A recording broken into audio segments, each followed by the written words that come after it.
aqui agora sobre os neurotransmissores, que são aqueles mensageiros químicos, né, liberados ali, né, quando termina o impulso.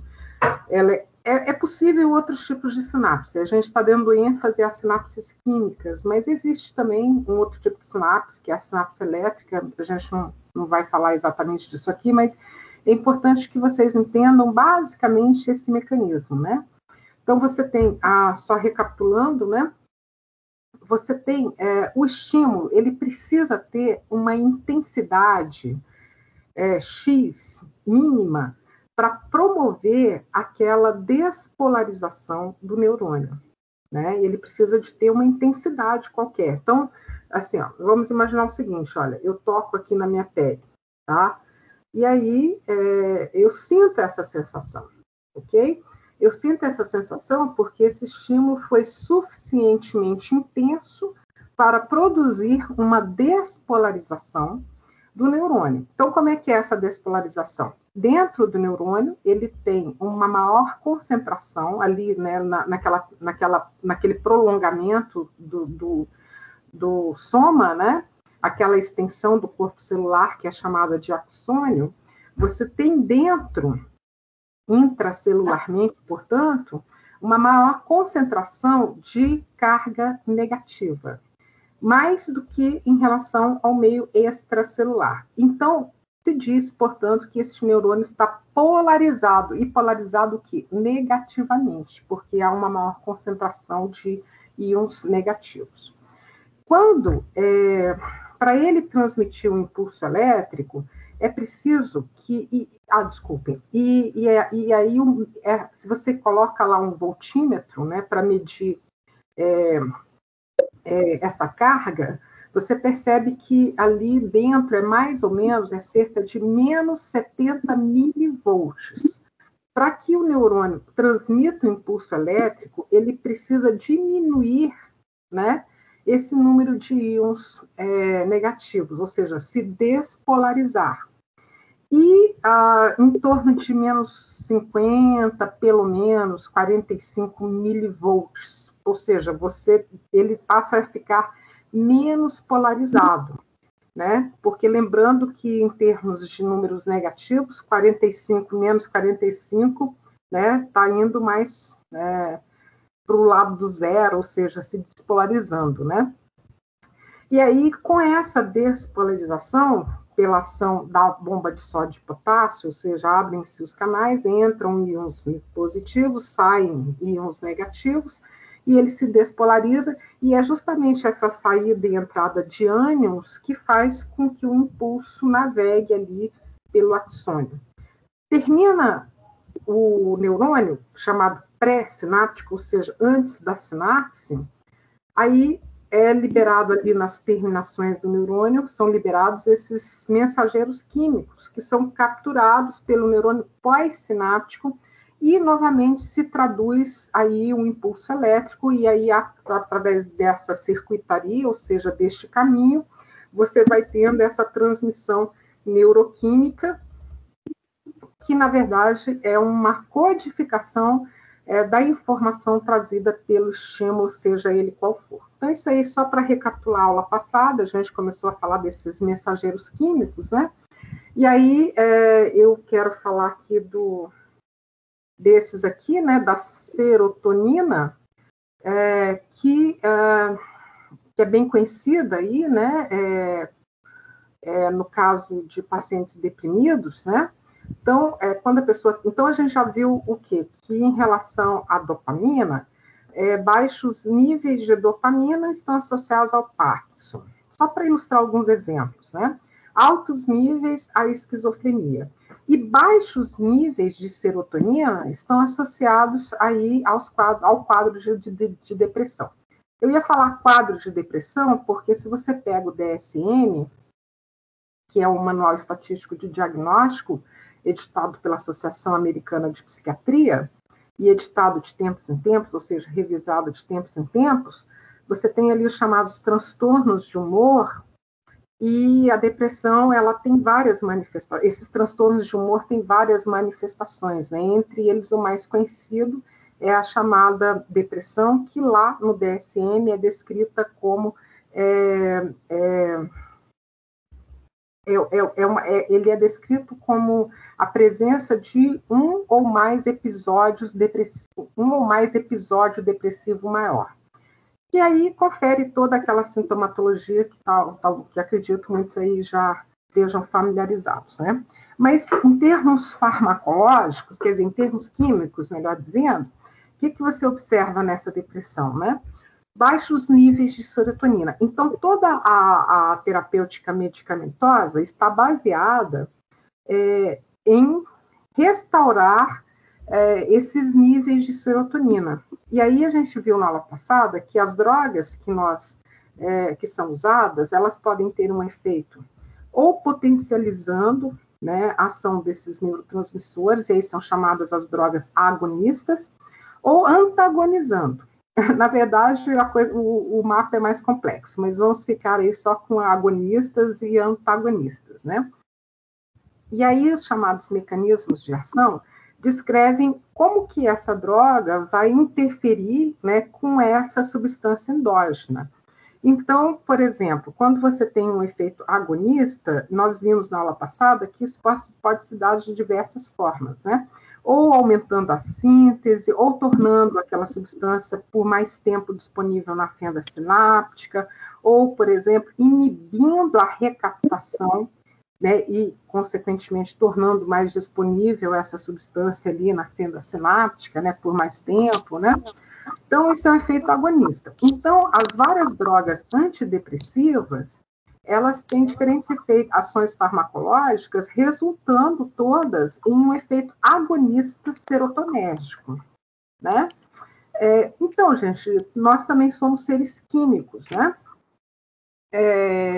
Então, hoje existe um conjunto de drogas antidepressivas, são chamadas inibidores seletivos, né, aí da serotonina, porque lá no começo dessa história farmacológica, se usava, né, uma série de drogas que tinham esse efeito antidepressivo, mas elas não apenas inibiam a recaptação da serotonina, como de todas as outras, elas não eram seletivas. Então, hoje, essas drogas mais usadas no tratamento da depressão, como o Zoloft, a sertralina, né, inibem seletivamente, ou seja, vão inibir apenas para a serotonina. Então, sempre tem um avanço aí, né, nessa questão da tecnologia desses fármacos. Enfim, então a serotonina, além, né, de um papel importante nos níveis de excitação e humor, tem um papel importante na questão da regulação do sono, da alimentação, né, e aí, como nós já vimos, as drogas antidepressivas são, de modo geral, agonistas serotonérgicas. O GABA, ele é um inibidor, ele é um neurotransmissor inibitório. Quando você tem as drogas psicotrópicas, você, grosso modo, pode classificar esse efeito em 3 grandes grupos, né? Você pode, a depender dos seus critérios de classificação, até ter outras categorias, mas eu vou me pautar em uma classificação clássica de 3 grandes grupos de drogas psicotrópicas. Ou elas vão ser estimulantes, né? A exemplo da cocaína, né? Enfim, né? Dos inibidores de apetite, né? Também, ou elas vão ser, ao invés de serem estimulantes, elas vão ser depressoras, né? Ou seja, todas as funções cerebrais vão ser desaceleradas. Se eu pudesse falar isso de uma forma mais laica, né? Mais laica não, mais leiga. Olha só, eu trocando as letras aqui, né? Falando de uma forma mais leiga, né? Então, você vai deprimir o sistema nervoso. E com isso, é como se o efeito fosse uma desaceleração, né, desse funcionamento cerebral. E em termos cognitivos, isso afeta a atenção, a pessoa fica, até a voz fica lenta, né, pastosa, os movimentos são lentificados, a atenção é diminuída, isso tem um baita efeito sobre a memória também, né? Então, por exemplo, o álcool talvez seja um dos exemplos mais conhecidos, né, como uma droga depressora. Na verdade, o álcool tem uma característica interessante. Em pequenas doses, ele vai deixar a pessoa mais falante, mais alegre e tal. Só que há quem diga que isso é um efeito inibitório, mas assim, é um efeito inibitório da inibição, né? Mas em altas doses, o álcool vai afetar a memória. Realmente, as pessoas sob o efeito do álcool têm um comprometimento da memória, dos movimentos, da fala, do pensamento, né? Então, isso com certeza é uma ação GABAérgica, né? Eu vou contar para vocês uma experiência que eu tive, eu sempre relato isso nas minhas turmas, porque, além de ser didática, foi até engraçado. Eu fui fazer aquele exame de estômago, como é que chama aquele que... endoscopia. Alguém já fez endoscopia aí, gente? Felizmente não. Olha, todo mundo falava que era meio traumático, que era ruim, que sentia até um desconforto. Eu absolutamente não senti nada. Mas exatamente, Joyce, eles recomendam que você seja acompanhado por alguém, né? E aí, meu marido foi comigo, né, me acompanhando nesse exame. E aí, o que aconteceu? Cheguei lá, eles me deram diazepam na veia, né? Foi injetável, né? Quando você injeta uma substância, o efeito é imediato, gente, porque, deixa eu falar um pouquinho rapidamente desses mecanismos, porque é o seguinte, quando você injeta qualquer droga, ela tem que chegar aos sítios de ação. E para ela chegar aos sítios de ação, ela chega pela corrente sanguínea. Quando você toma alguma coisa, ou seja, via oral, ela vai passar pelo trato intestinal. Só quando ela chega no intestino que ela é absorvida, e aí absorção significa cair no sangue para finalmente chegar aos órgãos-alvos. Mas quando você bate direto na veia, o efeito é imediato. A cocaína tem um efeito imediato, porque quando você cheira, os vasos sanguíneos, essa parte interna da narina é muito vascularizada. Então, a cocaína imediatamente, o efeito é bem instantâneo, absorvida pelos vasos sanguíneos da narina. No caso lá do meu exame, foi na veia, então apaguei, nem lembro, né? Ou seja, eu não vi o exame, não senti dor, não senti desconforto, eu realmente apaguei. Então, não tenho uma experiência ruim da endoscopia. Mas eu me lembro de depois acordar meio grogue, assim, né? Por que grogue, né? Por conta do efeito do Valium, que é um ansiolítico, e os ansiolíticos, de modo geral, ou seja, as drogas usadas no tratamento da ansiedade, elas são agonistas GABAérgicas, ou seja, elas potencializam o efeito dessas substâncias inibitórias. Por quê? Porque a pessoa com ansiedade, ela está pilhada, né? Ela está ali no 220 volts. Então, você precisa dar uma baixada, né? Você precisa dar uma desacelerada aí, né? Dar uma acalmada aí no sistema nervoso.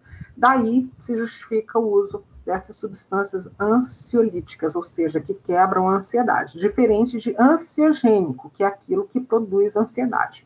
Mas, enfim, voltando lá à minha experiência, eu acordei e eu me lembro, eu tenho lembranças bem vagas, né?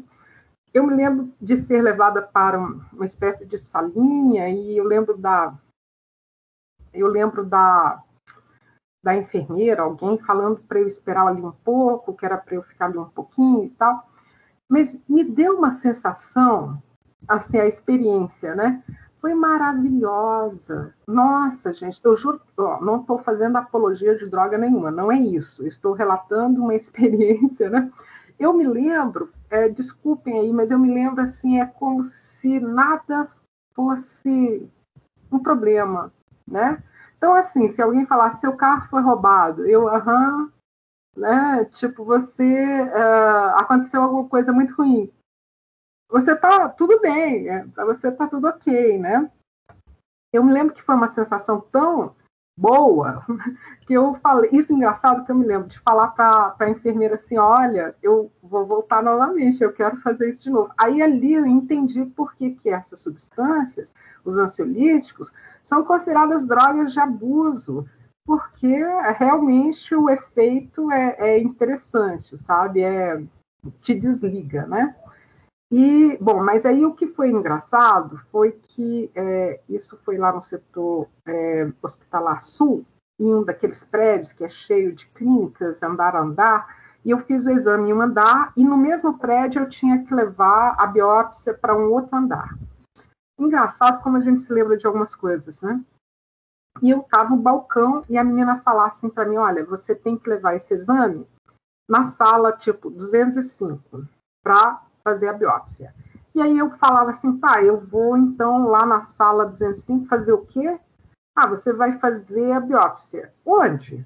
Na sala 205. Fazer o quê? Sabe, eu me sinto, sabe, como é que ela chama? A Dory? É Dory ou Dolly, lá do Procurando Nemo?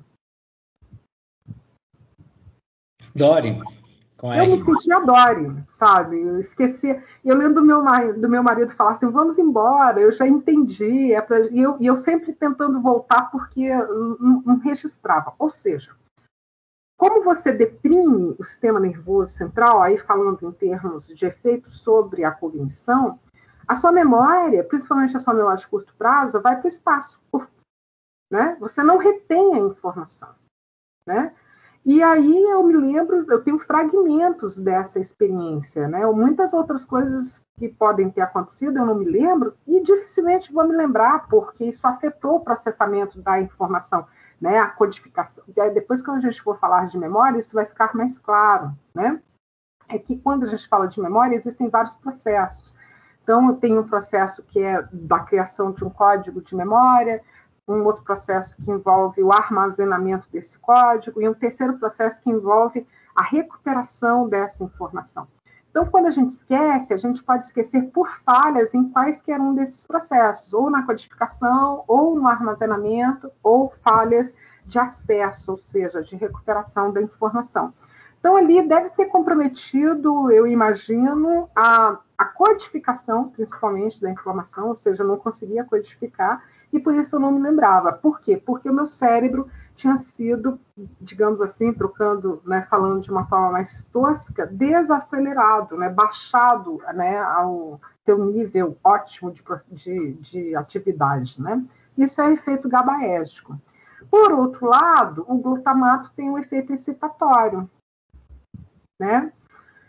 Gente, umas coisinhas assim que podem parecer peguinhas, mas se você tem uma substância que inibe a inibição, que efeito você tem?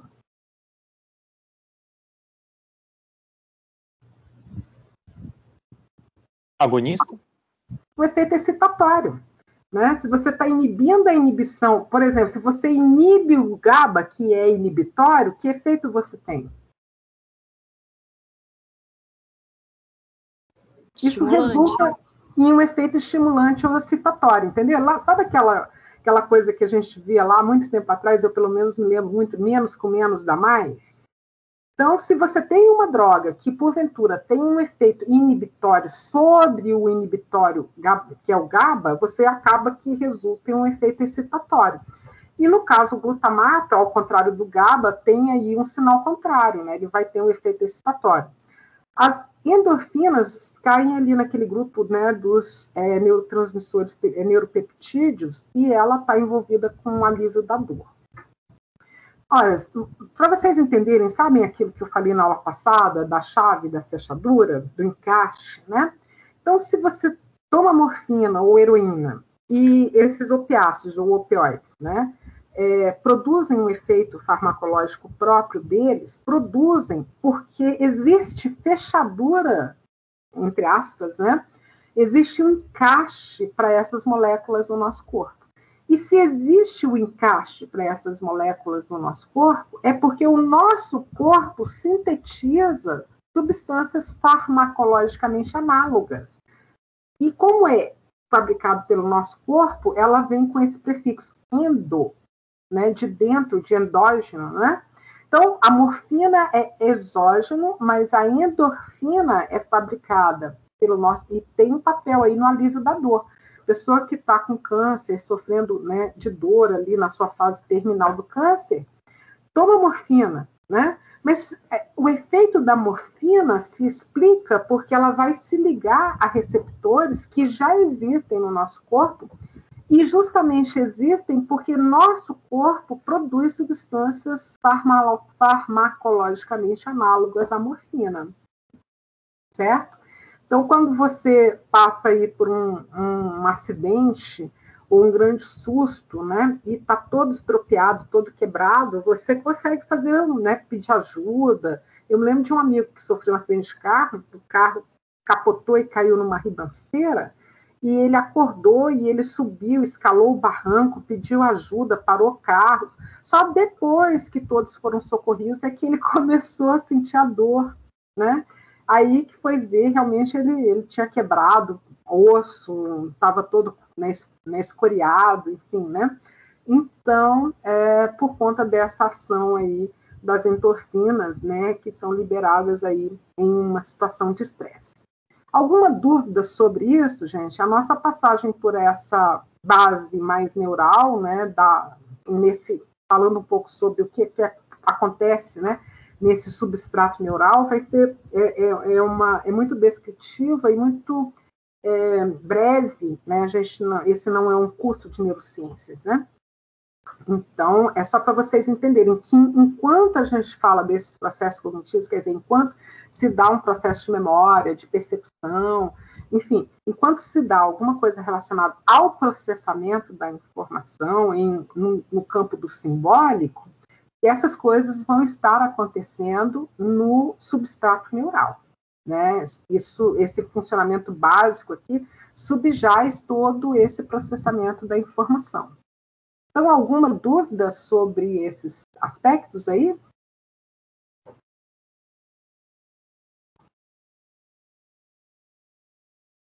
Ok, Laura. Oi? Não, sem dúvida, por enquanto.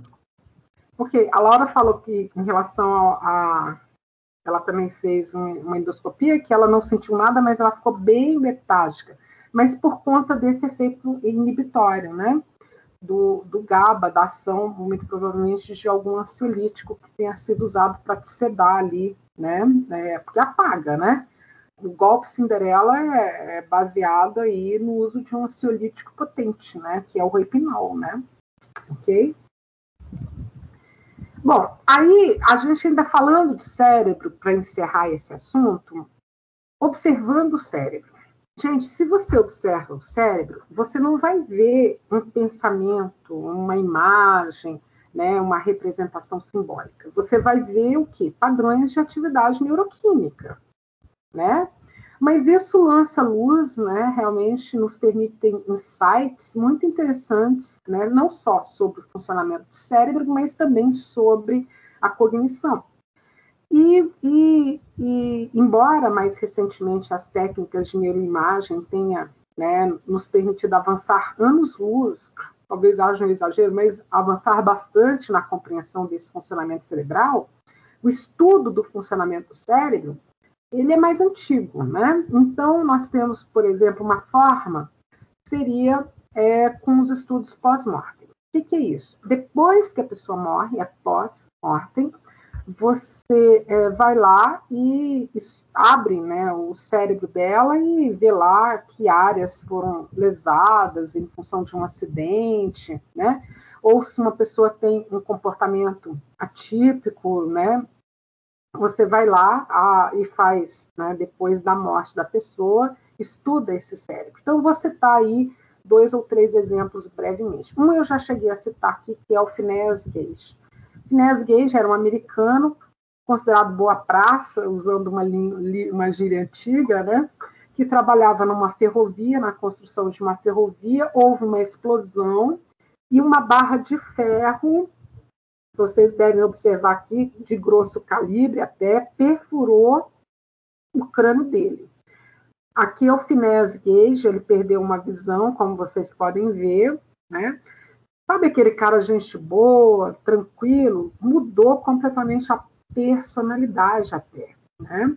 Ou seja, né?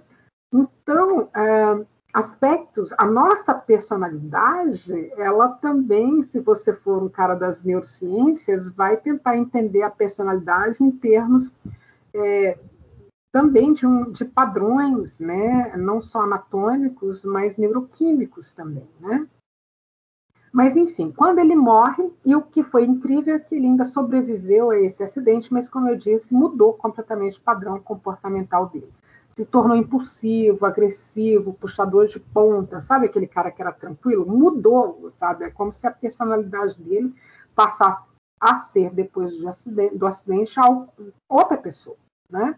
Então, quando ele morre, fazem lá a dissecação do cérebro dele e avaliam que áreas foram afetadas por essa barra de ferro.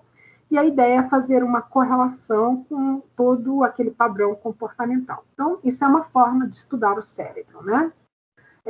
Dois outros exemplos em termos de estudos pós-mortem, né? Um é o famoso paciente do Paul Broca, que eu acho que eu também já citei aqui, né?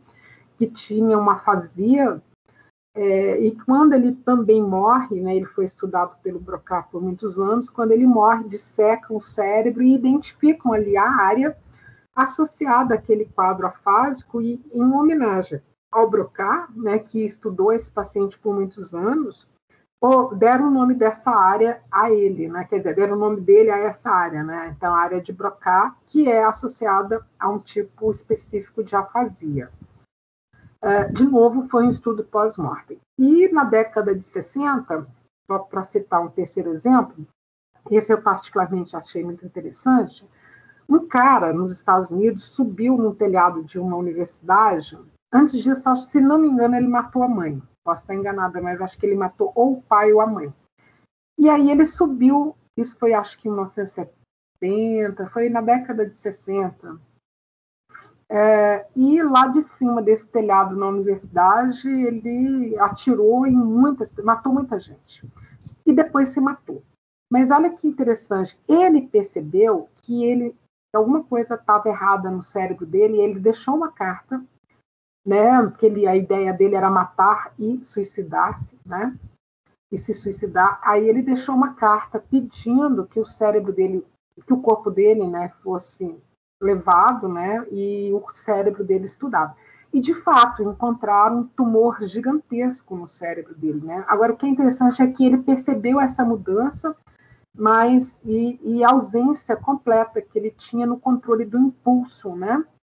Mas a providência, entre aspas, que ele tomou foi pedir que o cérebro dele fosse dissecado e estudado, porque ele percebeu que alguma coisa não ia bem.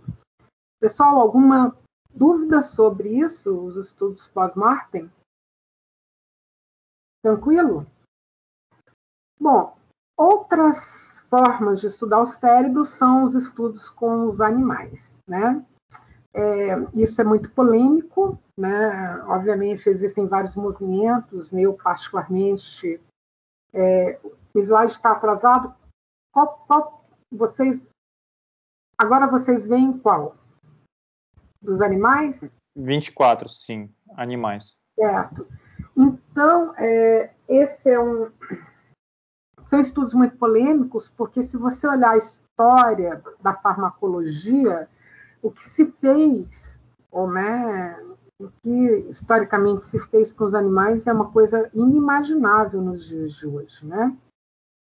Por um lado, é claro que, né, isso permitiu alguns avanços, mas esbarra, obviamente, em muitos aspectos éticos, né? Principalmente num contexto mais moderno.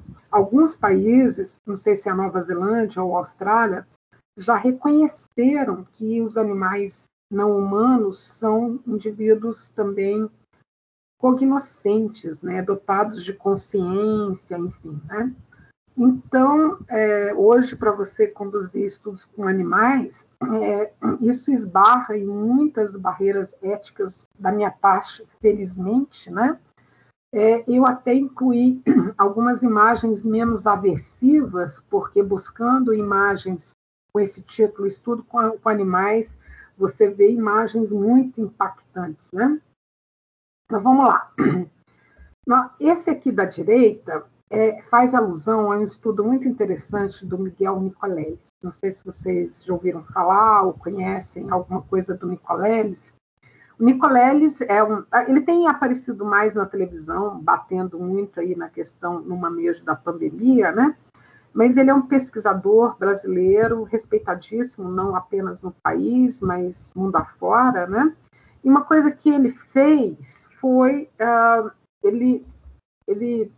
um estudo dele foi o seguinte: uma macaca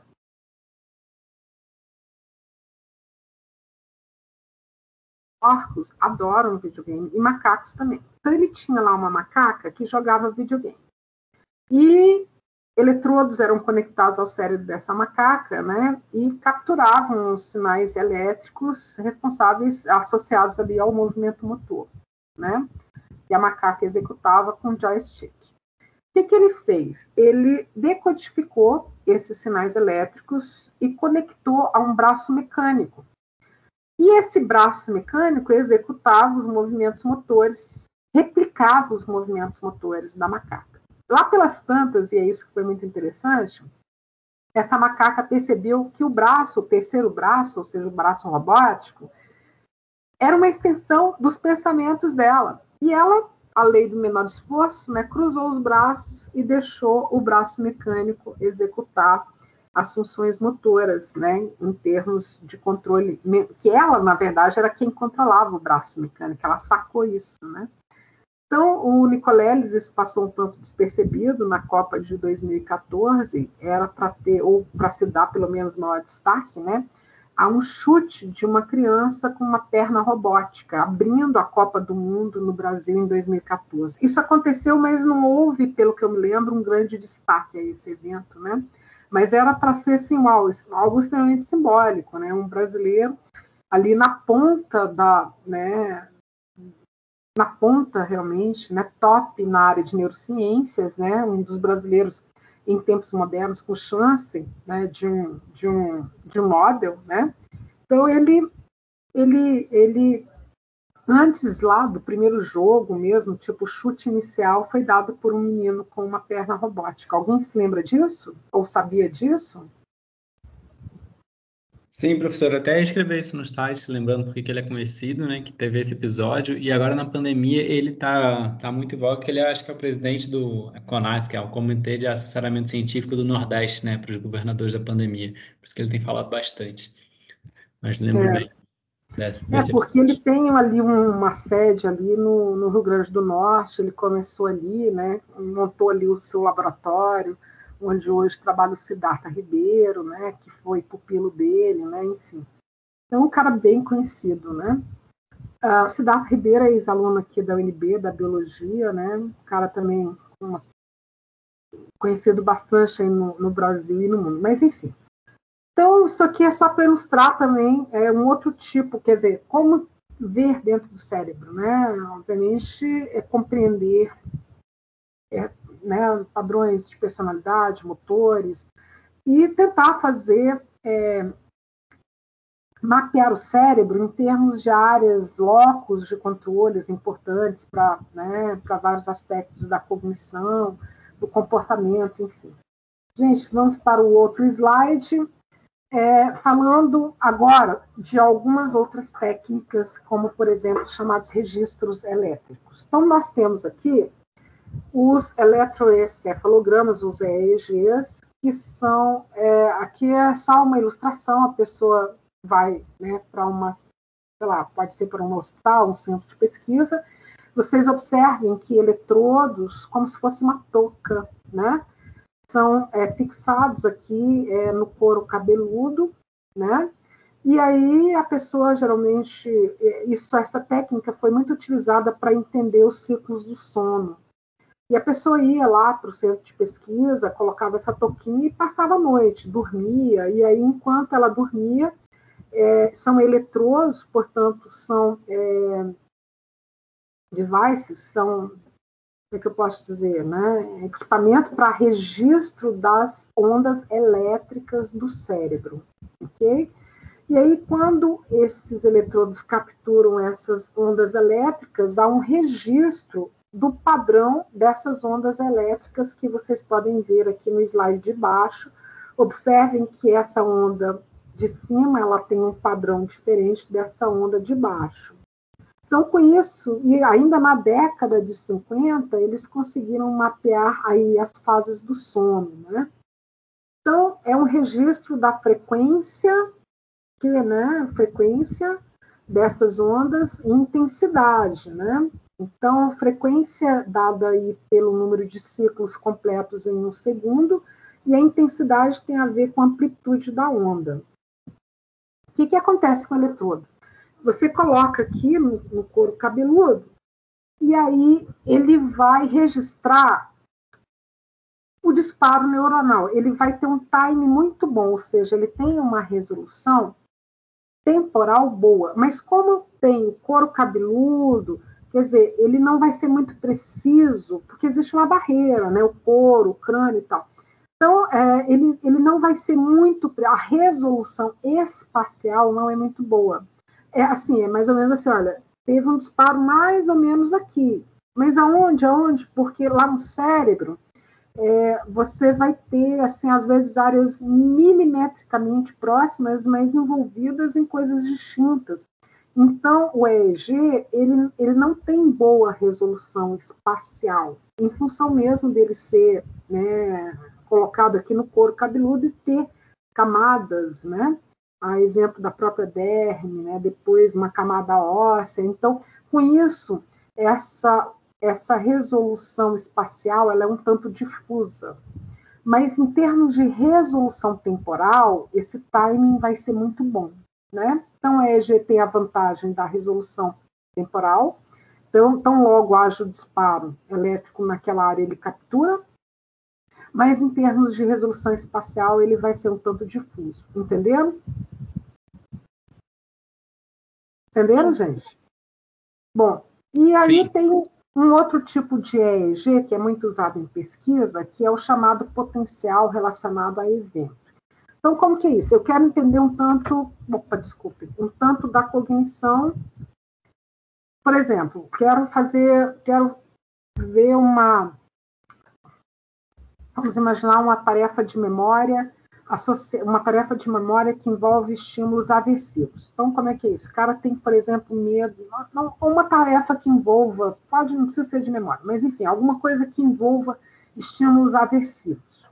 Vamos supor que o paciente seja fóbico, e aí você vai apresentar imagens que representem exatamente os estímulos fóbicos para esse paciente. Então, você pode fazer um EEG, mas você vai capturar um potencial que é relacionado a um evento específico. Então, com isso, é para entender um tanto do processamento desse estímulo fóbico, só para dar um exemplo, né, num paciente fóbico. Então, é um registro em relação ao evento estimulador específico, né? Ok? Mas é uma modalidade de eletroencefalograma. Tudo bem? Tudo bem. Então, nós temos também as técnicas de imagem estática, como se fosse uma foto, né? Bom, se o EEG tem boa resolução temporal e não tão boa resolução espacial, as técnicas de imagem estática vão te dar uma boa resolução espacial, porque é como se fosse uma foto do cérebro mesmo. Então, você vai ter uma resolução boa, espacial, mas não temporal, porque é uma foto, né? Então, quer dizer, você vai ver a coisa acontecendo, mas a técnica é estática, ela não captura esse dinamismo do processamento, né? E aí, é por isso que ela... Opa, caiu aqui, né, gente? Então, ela não vai capturar muito não vai ter uma muito boa resolução temporal.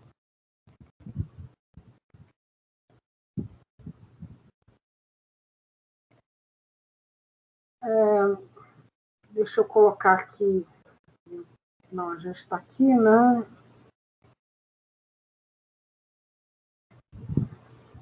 Então, vamos lá.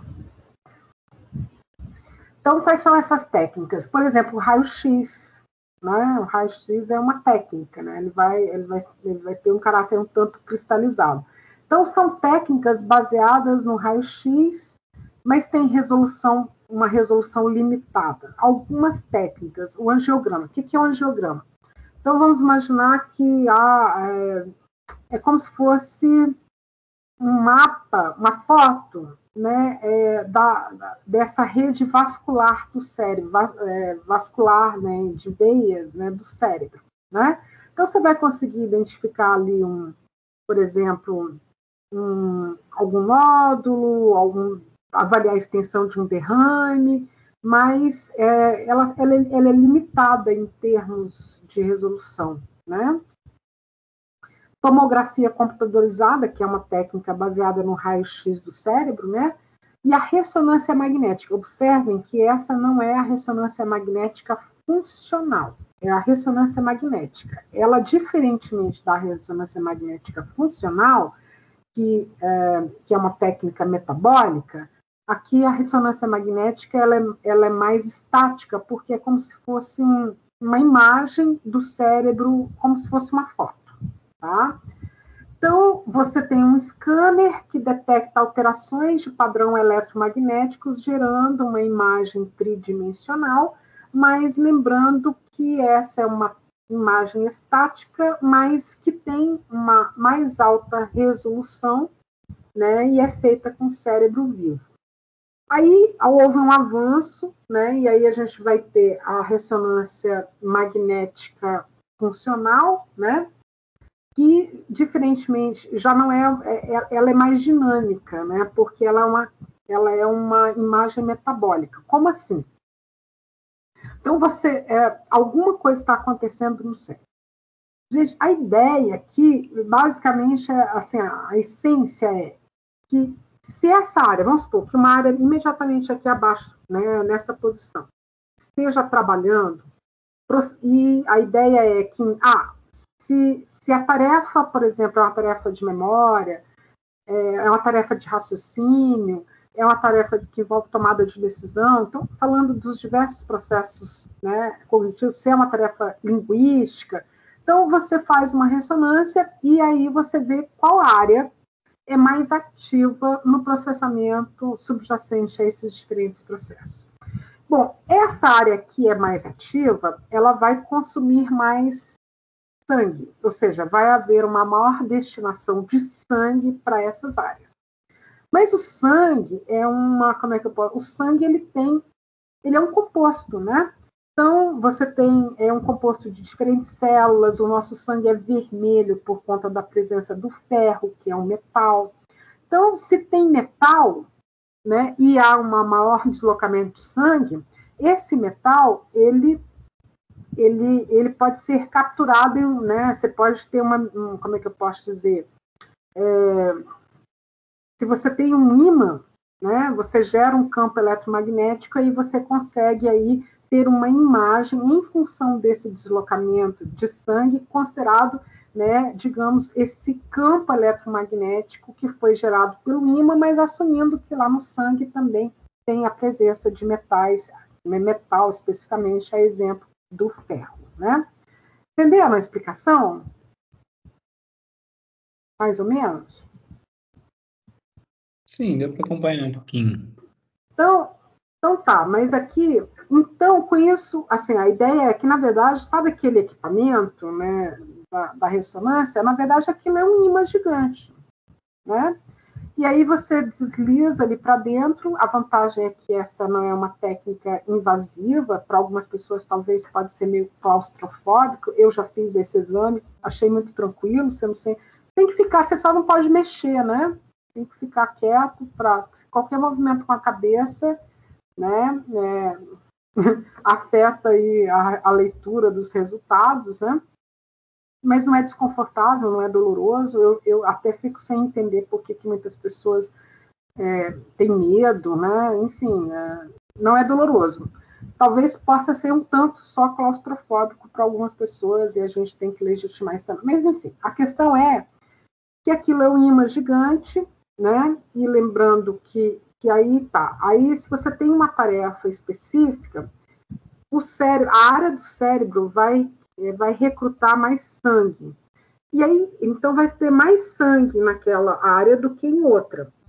E aí, basicamente, é uma imagem baseada, né, em algum processo metabólico, né, que pode ser aí capturado aí, por exemplo, pela geração de um campo eletromagnético, considerando essa composição do sangue. Mas uma técnica que é muito usada é o PET scan. O PET scan, ele é um tanto mais invasivo. Como é que é isso? É injetado na pessoa uma substância levemente radioativa que ela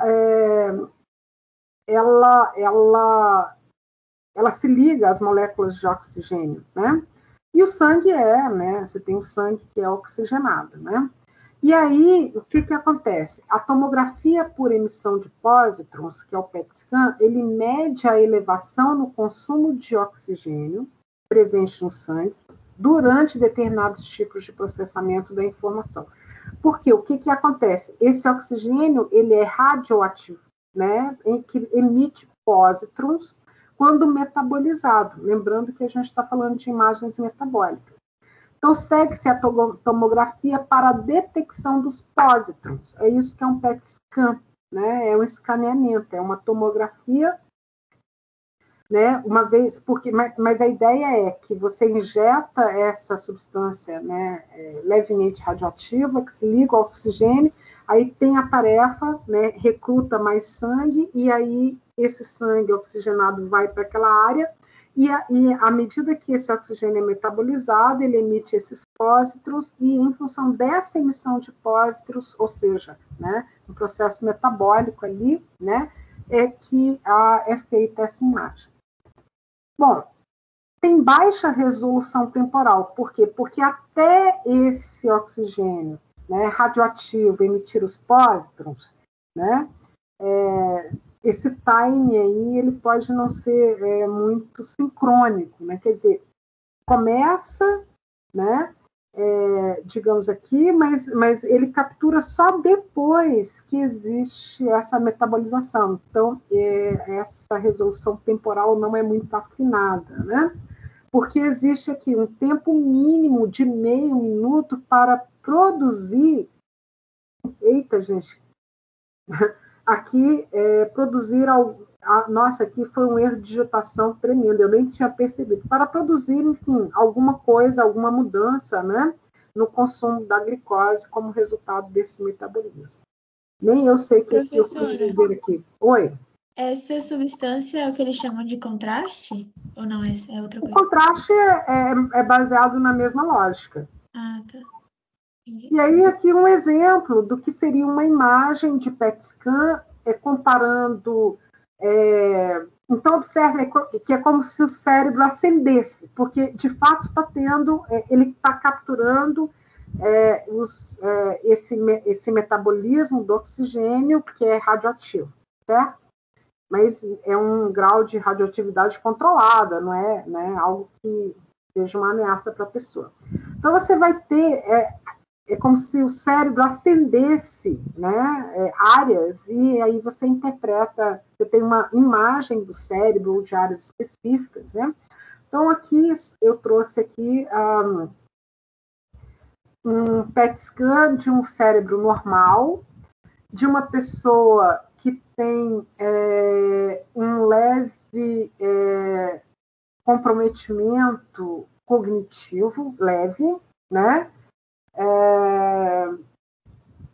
Para memória e para fala, né? Para memória e tem a ver com a fala, né? E aqui um cérebro com Alzheimer, com perda de memória e já um comprometimento da fala, né?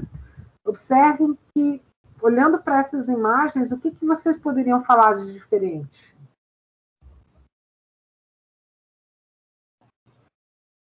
E aí?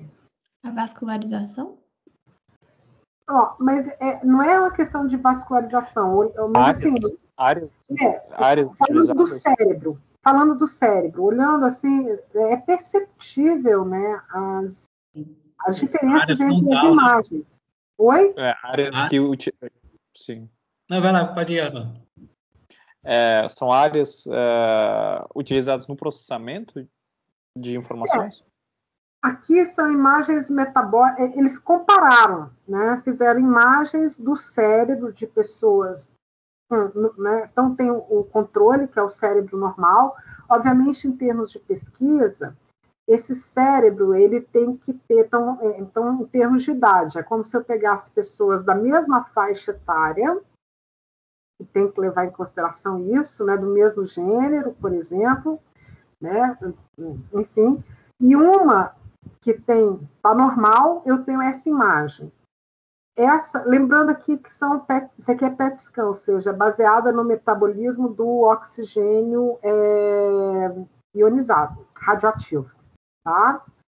Então, você tem um cérebro normal, um com leve comprometimento e um outro com Alzheimer.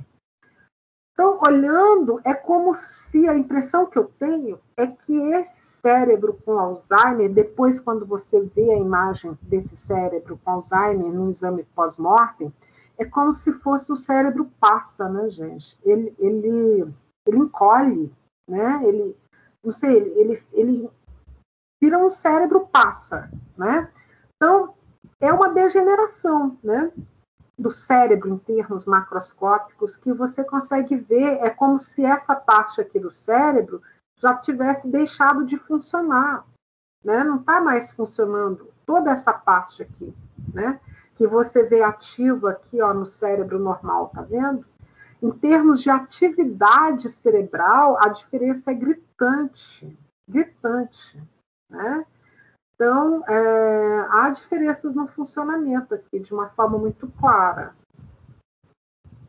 Entenderam? Entenderam, gente?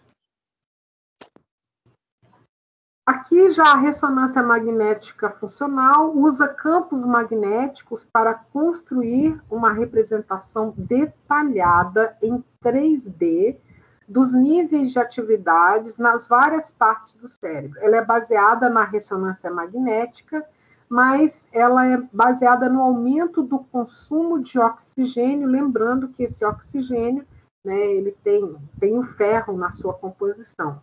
Então, esse ímã, ele gera um campo magnético que induz mudanças nas partículas de oxigênio durante uma tarefa qualquer. Então, aqui são imagens, né, através de ressonância magnética funcional. Observem na parte de cima um cérebro normal e na parte de baixo um cérebro com Alzheimer. O padrão é bem diferente. Ok? Bem diferente. Tá certo?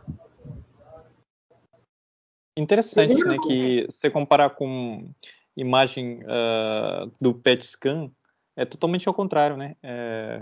Que utiliza mais oxigênio, mas tem menos atividade com substâncias químicas injetadas. Mas nessa imagem não dá para ver. Ela não tem, ela não é invasiva, né? Ela não tem aqui a presença de um material radioativo, né? É isso que você está dizendo, né? Sim, justamente, que é totalmente oposto, né? Você comparar, assim, sim. substância química naquele e oxigênio nesse. É verdade. É verdade. Lá, na verdade, o que você captura são os pósitrons, são as partículas emitidas a partir desse metabolismo, né? Do sangue, né? Então, é um escaneamento desses pósitrons, ou seja, dessas partículas, dessas partículas, melhor dizendo, né? Aqui é baseada na questão mesmo, na partir da geração desse campo eletromagnético, né? E nas mudanças que esse campo gera aí nas partículas de oxigênio.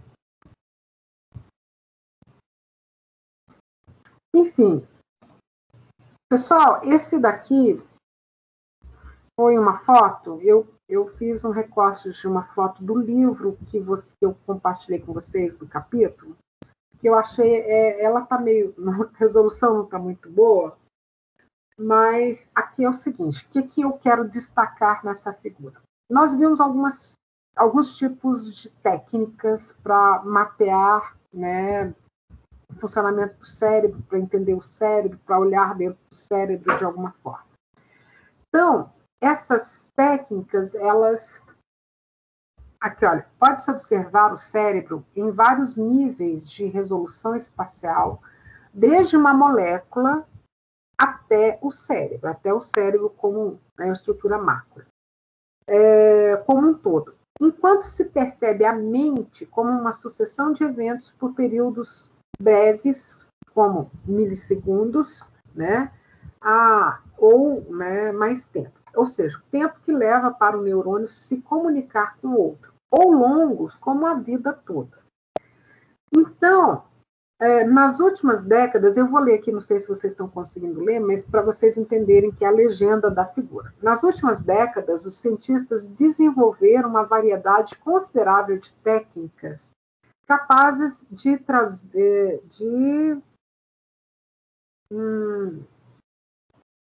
eu não sei, de mostrar, talvez, não sei, tem uma palavra assim que eu não estou conseguindo ler, da relação entre o cérebro e a mente. Aqui, resumimos graficamente, né, a contribuição potencial dessas várias técnicas para o entendimento desse relacionamento. E aí, o que ele... No eixo horizontal é o cérebro e no eixo vertical a mente. Tá bom? As técnicas são posicionadas segundo a sua precisão temporal e espacial. No gráfico da esquerda estão as técnicas disponíveis, todas as técnicas disponíveis, como, né, muitas dessas que a gente viu, como tomografia computadorizada, raio-x, ressonância magnética, PET scan, EEG, evento relacionado ao potencial, outras técnicas aqui, né? E do lado, esse gráfico aqui, do lado à direita, elimina todas as técnicas que não podem ser aplicadas aos seres humanos. Então é importante isso. Então vamos lá. Então observem, comparando os dois gráficos, que tá vendo essas técnicas aqui, olha, por exemplo, corantes é porque tá ruim de ver, mas o uso de corantes, né?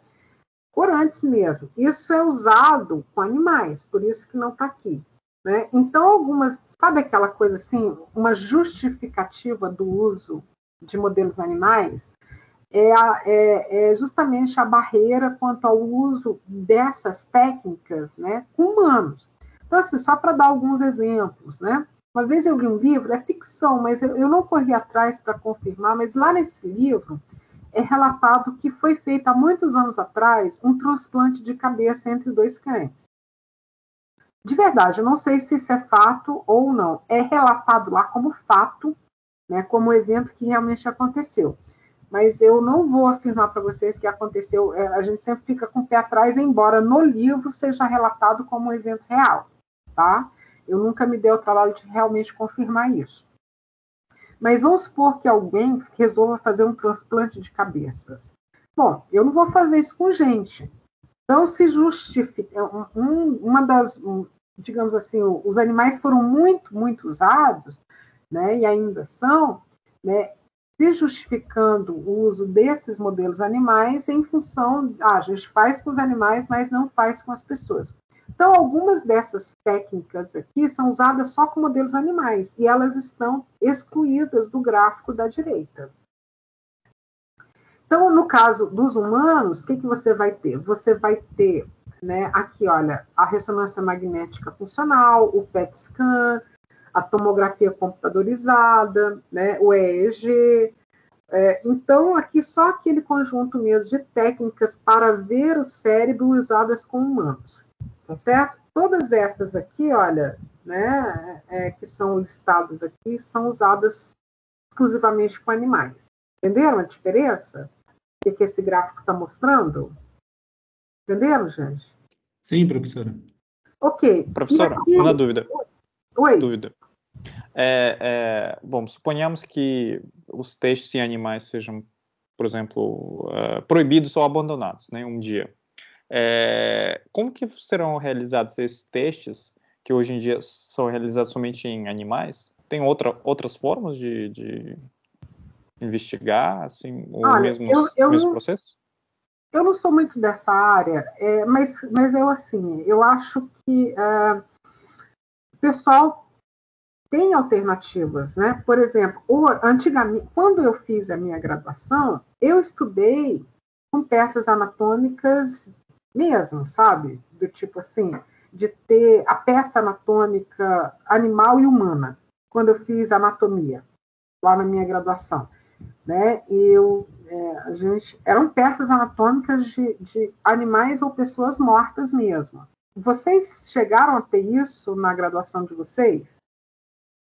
Claro que isso depende muito da área. Quem é da medicina, da área da saúde, deve ter ainda.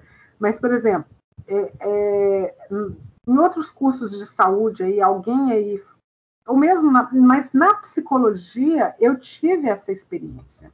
Vocês tiveram? Professora, em fundamento de neurociências, a gente tem aula em laboratório e eu tive. Aqui na UNB. Aliás, na UNB. Mas, pois é, mas com peças anatômicas? Sim, com peças anatômicas, dentro do laboratório de biologia. Ok. Então, o que acontece? Mas hoje, o pessoal tem desenvolvido novas tecnologias, né, baseadas em muitas dessas técnicas, onde você consegue, né, o problema é esse, sabe? É ter grana para investir, né? Mas há saídas, há alternativas, né? Para você investir em material de alta tecnologia, que é realidade virtual. Na verdade, eu estou falando de realidade virtual, né? Então, esse é um caminho. Agora, falando realisticamente, embora eu torça muito para que isso deixe de acontecer, eu acho que a gente ainda depende, sabe? Eu acho que há muita coisa que depende, né? Aí, enfim, a gente ainda está um pouco longe dessa realidade, né? Mas à medida em que se puder substituir, e eu vejo na realidade virtual um caminho possível, vai se substituindo, né? Só para vocês terem uma ideia, o nosso laboratório aqui do PPB, quando ele foi reformado, ele tem um ambiente lá que foi idealizado para macacos, um macacário, né? Então, aqui no PPB mesmo, né? Quando o laboratório passou por uma reforma, foi idealizado um espaço lá no subsolo para um biotério para macacos, um macacário. Nunca um macaco veio para cá, né? Justamente porque essas questões éticas foram se interpondo cada vez mais. Então, mesmo para quem trabalha com modelos animais, e hoje você trabalha, né, aqui no nosso PPB, a gente ainda tem pombos e ratos, né? Você tem comitê, né, de ética, você não pode impor um sofrimento maior do que o necessário, entendeu? Assim, já é uma discussão ética quente. E as restrições estão cada vez maiores, cada vez maiores. Eu acho que, naturalmente, nós estamos evoluindo para uma substituição, só que eu acho assim, né, de novo, eu estou falando de acho, né, não é muito a minha área, mas pelo que eu vejo de longe, eu acho que essa substituição vai ser viabilizada na medida em que forem, de fato, possíveis ou facultadas recursos alternativos. Desculpe, te interrompi. Sim, o Apman. E como que funciona nos principais centros de pesquisa lá nos Estados Unidos? Eles têm também esses entraves éticos também? Ou só o Brasil, talvez? Eu acho que é mundial esse movimento, sabe? Dessa relação com os animais, assim, né? Acho que é um movimento... eu acho que o mundo está mudando, né? Assim, por exemplo, enquanto você via os animais como irracionais, né? Não dotados de consciência, eu acho que era mais fácil justificar isso, né? Mas hoje eu tenho visto estudos em várias partes do mundo, na Oceania, em Israel, na França, demonstrando que os animais são indivíduos cognoscentes. E aí? Né? Mas assim, ainda o mundo é carnívoro, ainda o mundo depende, né, do abate. Então, assim, é um processo, né? É um processo, mas eu percebo, e talvez falando muito pelo Brasil, acredito que nos Estados Unidos, o número de veganos aumentou, né? Assim, a consciência das pessoas, e se isso aumenta, acho que aumenta a pressão também, sabe, sobre políticas mais sobre questões éticas, políticas. Gente, se vocês pegam a história, de verdade, a história da fisiologia e da farmacologia, olha, tem coisa muito triste que não se faz mais hoje em nenhum lugar. Tá? Então, assim, o que a gente vê, se você compara o que é relatado 100, 200 anos atrás com o que é feito hoje, não se compara. Né? Já não se faz mais. Diga, Antônio. Sobre essa questão do Armand, com certeza tem países que têm entraves éticos muito maiores que no Brasil, né? A história dos direitos dos animais acho que foi muito forte, não lembro ao certo se foi Inglaterra ou França, que foi onde começou com mais força. Então, com certeza na cultura ocidental isso está bem forte, assim, não sei em outras culturas, mas acredito que esteja, como a professora falou, bem espalhado, né? Talvez o controle, né? Talvez teve aquele caso na China, né? De clonagem humana e tudo mais, né? Então, enfim, não sei como é que tá lá. Essa questão se foi parece que foi uma iniciativa individual, mas parece que tinha alguma permissividade, mas provavelmente não passou em conselho de ética, né? Agora tem uma coisa assim, né, gente? Contexto de guerra é uma coisa muito diferente, né? Talvez vocês se surpreendam, isso é feito com animais, mas os humanos também, em contextos de guerra principalmente, foram cobaias mesmo. Se você pega, né, aquele filme Os Meninos do Brasil, né, ou filmes como Saló, né, do Pasolini, relatam, né, claro que é no campo, né, da arte, da dramaturgia, mas de alguma forma são relatos de guerra, né? Então, Professora, tem história. Foi? acho que é aquele experimento do Zimbardo também. Hum, Acho que é o Zimbardo. Na verdade, se você pega, alguém falou da própria história da psicologia, né? O que se fazia. Gente, Watson, o que ele fez com Albert em 1924, quase 100 anos atrás. Imagina se alguém faz isso hoje, condicionar uma criança, criar medo nela. Imagina, não passa nunca por um conselho de ética. Então, essa discussão sobre a ética, ela é dinâmica, né? Nós temos aí um código de ética, eu diria, dialético, né? Essa discussão ela é dialética, ela não é kantiana. Né? Alguém levantou a mão, gente?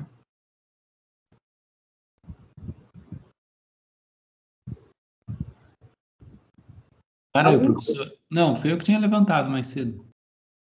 Sim.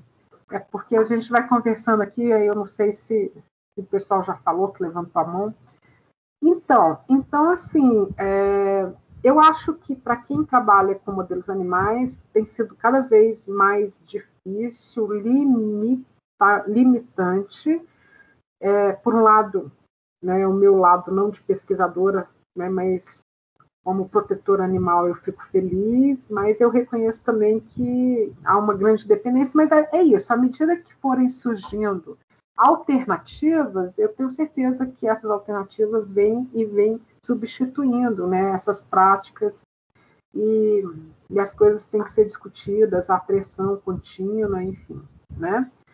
Mas voltando aqui para a nossa figura, o que acontece? Observem que quanto mais a técnica se situa do lado de baixo, né, do lado de baixo da figura, maior é a sua resolução temporal. Então, observem que aqui, olha, então você vem né, no eixo vertical, de milissegundos ao tempo de vida. Então, por exemplo, lembram aquelas técnicas que a gente viu lá do cérebro? Então, por exemplo, vamos pensar assim, que eu pudesse ter recurso suficiente para acompanhar um grupo a cada 5 anos, né, desde que nasceu, 0 anos, 5 anos, 10 anos, 15 anos, 20 anos, um grupo grande, e eu faria em todas essas pessoas ressonância magnética funcional, né, para entender a maturação do cérebro, para entender a evolução do cérebro ao longo da vida. Então, assim, por isso que você tem aqui essas imagens estáticas, como tomografia computadorizada, né, podendo alcançar, ter uma dimensão em termos de tempo de vida, né? Quer dizer, você pode usar essas técnicas considerando em termos ao longo da vida, né? Por exemplo, e fazer essas comparações.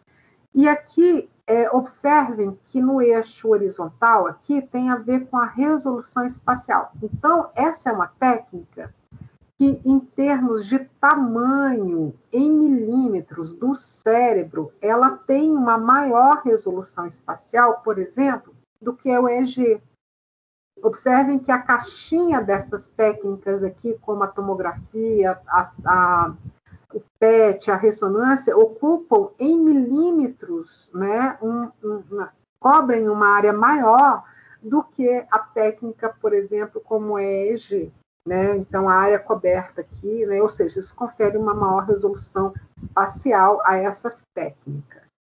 Mas, por outro lado, o EEG captura a coisa em termos de tempos menores, ou seja, por isso que o EEG tem uma melhor resolução temporal, mas nem tanto espacial.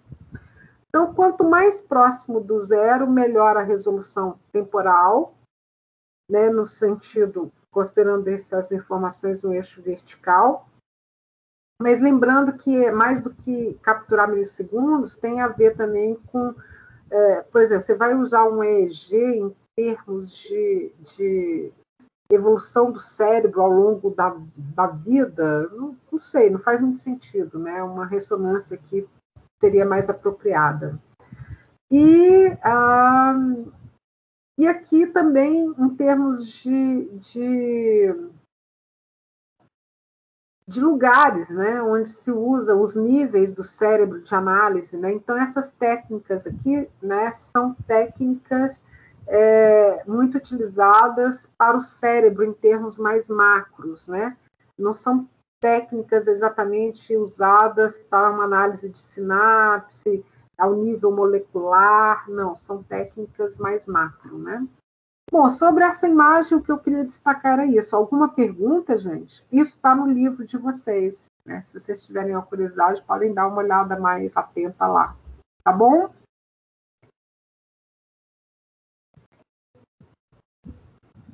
Eita! Eu tinha duplicado o slide aqui.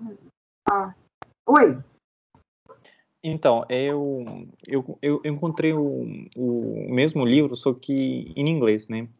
Livro original, e ele tem várias imagens também, as mesmas imagens em inglês e coloridas. Só que justamente esse quadro comparativo eles tiraram da versão em inglês atualizada. Então só achei em português mesmo. Mas tem uma versão mais atual desse livro que eu compartilhei com vocês, uma versão mais antiga. E peraí, gente, eu quero fazer só uma coisa aqui. Eita. Eu quero abrir um outro slide aqui para vocês. Deixa eu só fechar a tela inteira. Pois é, aí é sempre bom ter uma versão mais atual, né? Mais atual e essa do inglês, eu acho que... De qual ano é essa do inglês?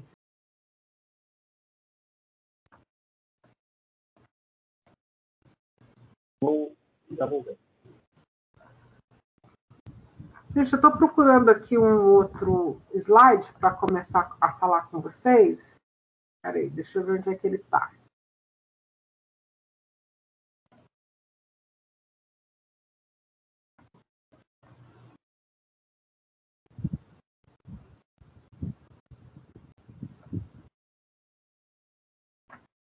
É de 2012.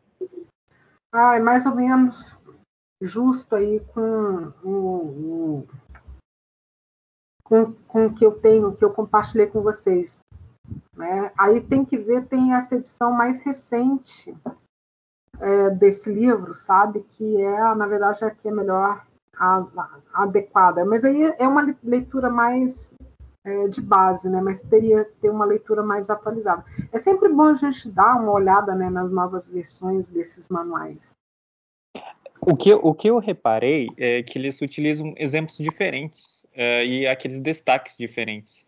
É bem legal. Nesse livro em inglês, eles dão um exemplo bem legais, assim, muito interessante. Você conseguiu esse livro por download ou é físico? Download. E compartilha, por favor, se você puder compartilhar. Sim. Você pode mandar para o meu e-mail, inclusive? Eu posso mandar aqui no chat, né? Acho que eu vou mandar o link, né? Vou mandar beleza, é sempre bom ter acesso a esse material, ainda mais quando é download. Obrigada aí pelo compartilhamento e pela dica. Gente, então, a gente tem que falar de percepção, né? A gente já falou um tanto de percepção, das sensações, que é uma parte lá importante do nosso capítulo de percepção. Quando a gente fala de percepção, grosso modo, percepção tem a ver... Aí a gente está entrando mesmo nesse campo da cognição, né? A percepção tem a ver com a interpretação que eu dou para para um estímulo, para uma informação, certo? É interpretação. Entenderam? Então, essa relação entre a sensação e a percepção é a seguinte: você tem a informação, né? Quando ela chega no cérebro e ela é processada, o significado que ela assume, ou a consciência que você tem do significado disso, isso envolve esses mecanismos perceptuais, ou seja, percepção é atribuição de significado, grosso modo, em linhas gerais. Entendidos? Tudo bem, gente?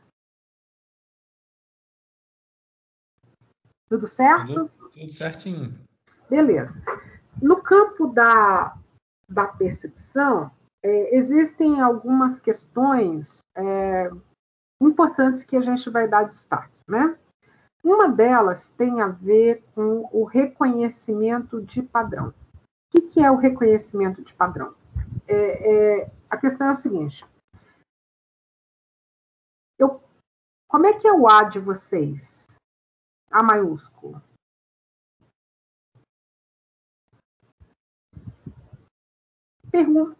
Pergunta difícil, né? Deixa eu fazer uma outra pergunta relacionada. Se eu pedisse para cada um de vocês escrever o seu A maiúsculo, a pergunta é: esses As seriam iguais? Não. Então, a grande questão é como que a gente reconhece esse estímulo como um padrão, ou seja, como um A. Como é que a gente consegue esse feito, gente? Reconhecer o padrão, né, nas várias formas pelas quais um estímulo se apresenta. Entenderam? É uma questão fascinante, né? Ou seja, é basicamente perguntar o seguinte: como é que eu sei que isso é uma coisa e não outra? Por exemplo, vou dar um outro exemplo. Os gatos. Eu adoro gatos, né? Obrigada aí, Armando. Né? Quantos gatos? Os gatos são diferentes, né? Então, vou pegar os cachorros. Também gosto de cachorros. Os cães, eles são diferentes em que aspectos? Entre eles, tamanho, pelagem, tamanho, o que mais? Formato, comportamento. Eles têm tantas diferenças, mas, gente, até uma criança consegue reconhecer um cachorro que ela nunca viu. Ela vai falar assim: é um cachorro. Mesmo que ela nunca tenha visto aquela raça, mesmo que ela não... Até uma criança é capaz de dizer que um cachorro é um cachorro, mesmo desconhecendo aquela raça. né? Nós fazemos o mesmo, mas assim, eu estou chamando a atenção o quanto esse feito é impressionante, né? Quer ver um outro que tem intrigado muita gente? Todo mundo, quantos modelos de cadeiras existem?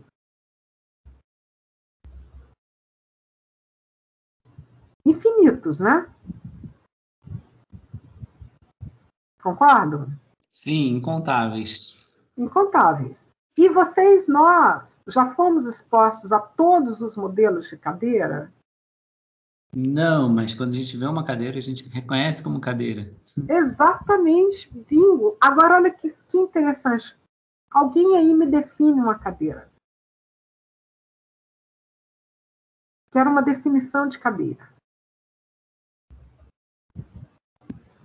Em geral, 4 pés que são uma parte de madeira, enfim, madeira ou outro material roliças, mas não necessariamente redondos, pode ser quadrada, unindo a uma...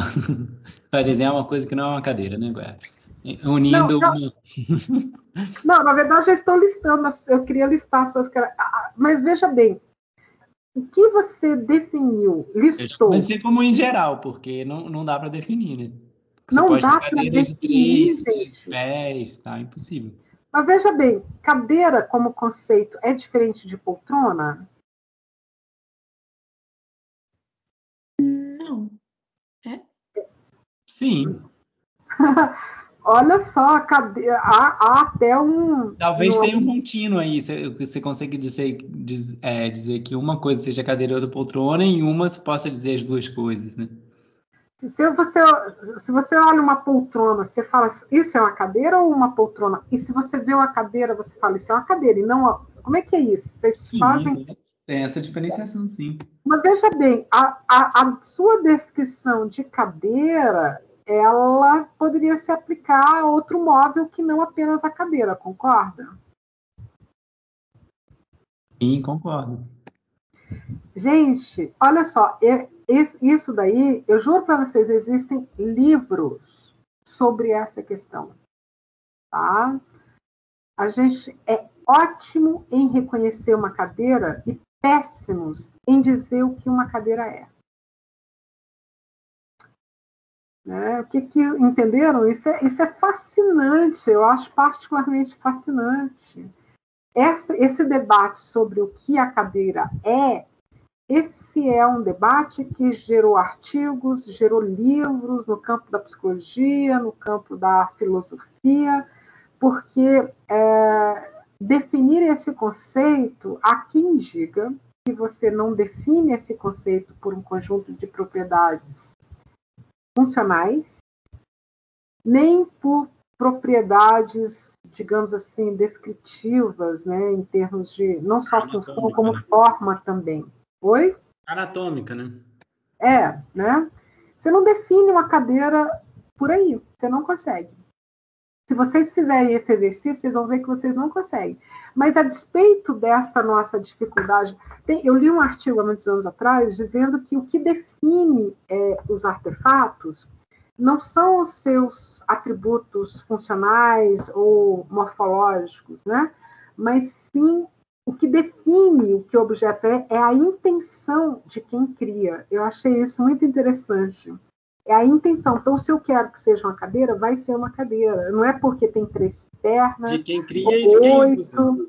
Oi? De quem cria e de quem usa também, né? Então, é um conceito que seria definido a priori pela intenção e não pela caracterização morfológica ou funcional. Achei muito interessante. Mas, enfim, o que eu quero chamar a atenção é que a gente rapidamente, exitosamente, classifica uma cadeira como sendo uma cadeira. Mas definir a gente não consegue facilmente. Então, a percepção, esse campo da percepção, se ocupa dessa questão, então como é que a gente consegue reconhecer a cadeira como sendo uma cadeira? E de uma forma fácil e rápida. Como, gente? Alguém tem uma teoria sobre isso?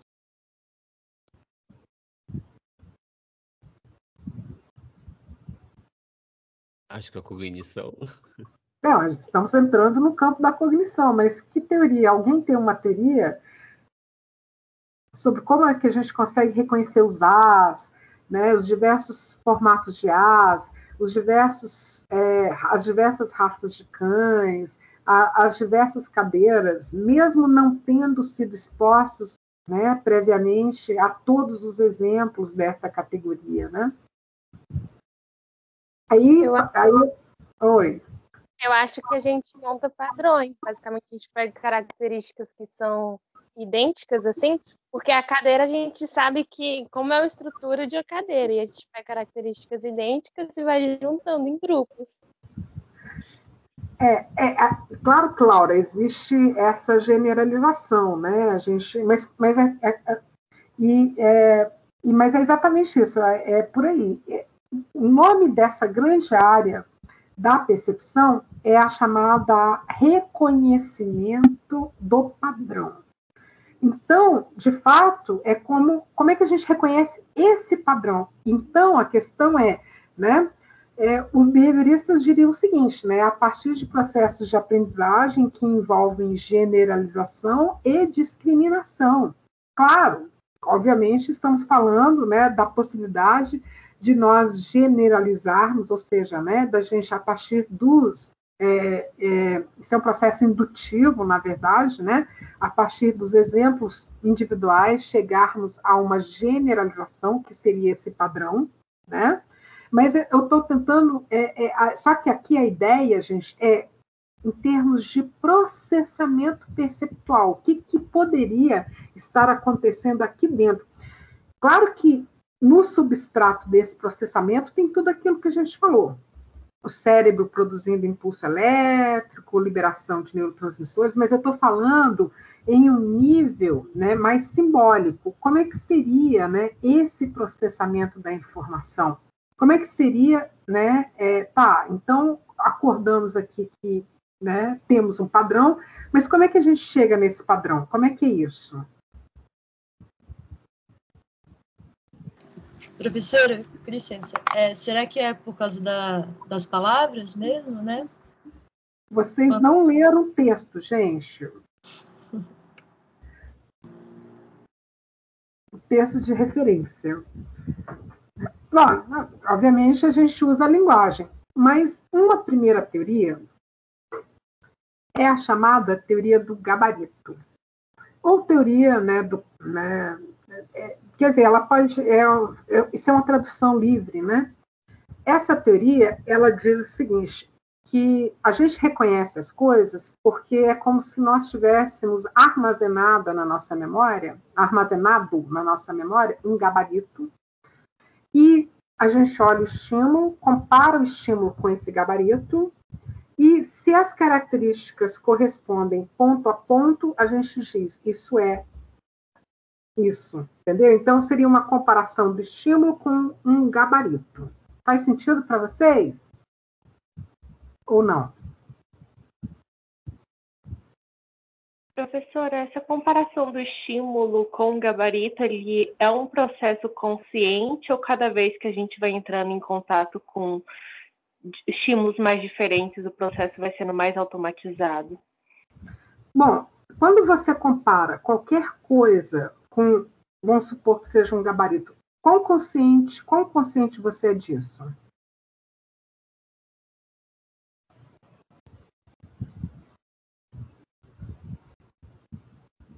Responda por você. Você é consciente disso?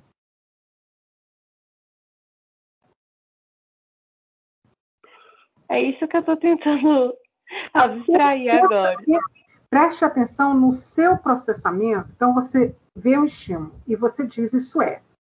Quão consciente você, assumindo que haja na memória um gabarito, haja uma comparação, tá? Quão consciente você é disso?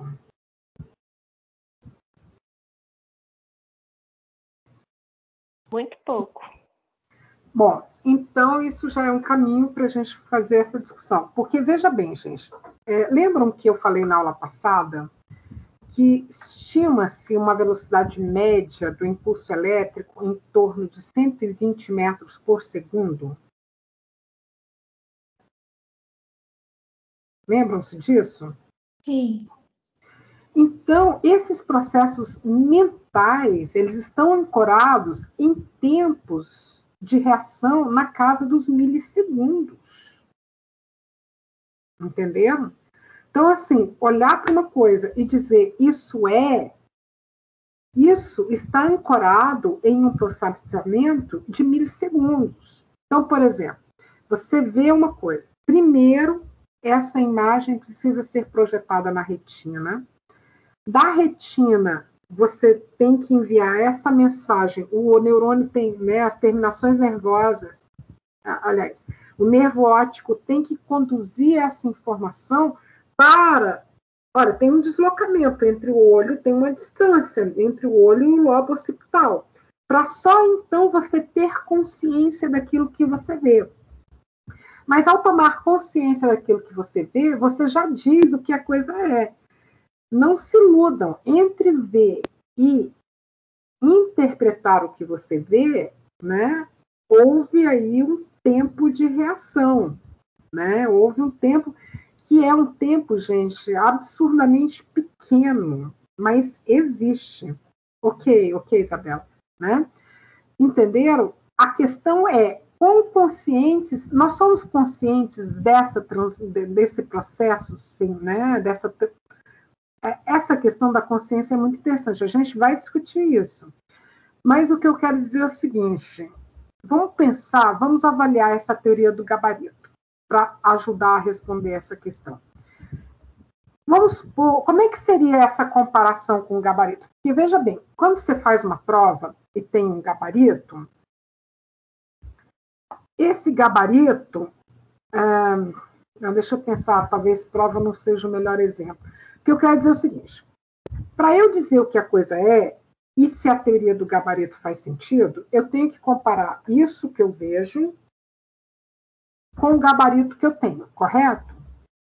Mas vamos pensar nos cachorros. Quantos gabaritos eu tenho que ter para cachorro?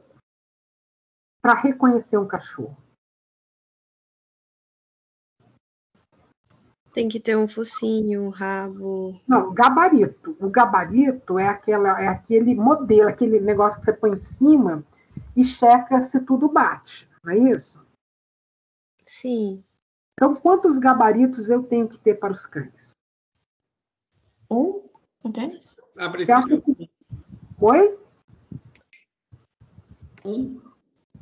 Gente, um gabarito resolve o problema de toda a diversidade dos cães? Eu acho que uns 3. 3 resolve pequeno, todo o problema da diversidade dos cães? Não, mas dá para supor que um cachorro, né? Você saber que existe cachorro pequeno, médio, grande. Tá, mas aí tá, pelagem, tipo de focinho, orelha, porque quando eu penso num gabarito, o gabarito é o seguinte, deixa eu pensar, é como se fosse uma máscara, tá? O gabarito, quando você vai corrigir uma prova com gabarito, você usa uma máscara, e se a bolinha preta tá lá no lugar onde ela deve estar, é acerto, tem que ter um encaixe tem que ter uma correspondência perfeita. Gabarito é isso. Ele exige uma correspondência perfeita. Então, pergunta, vocês acham que o que a gente tem na nossa memória é um gabarito para todos os estímulos? Eu acho que a gente vai acumulando. Todos os cachorros que a gente vai conhecendo, eles vão criando a ideia de gabarito. E aí, por exemplo, né, se você quer só cão doméstico, né? E aí, para diferenciar de um cachorro vinagre, por exemplo, que é um cachorro selvagem, aí você vai ter que complexificar a questão dos seus gabaritos. Então, é muito variável de pessoa para pessoa.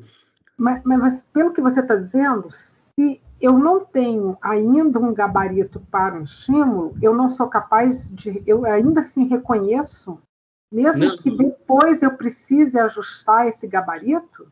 Não, é ao contrário. Se você olhar um cachorro vinagre, talvez você diga que é um cachorro doméstico. Então, você não tinha o gabarito para cachorro vinagre, você vai dizer que é um cachorro doméstico, você tem uma série de gabaritos para cachorro doméstico.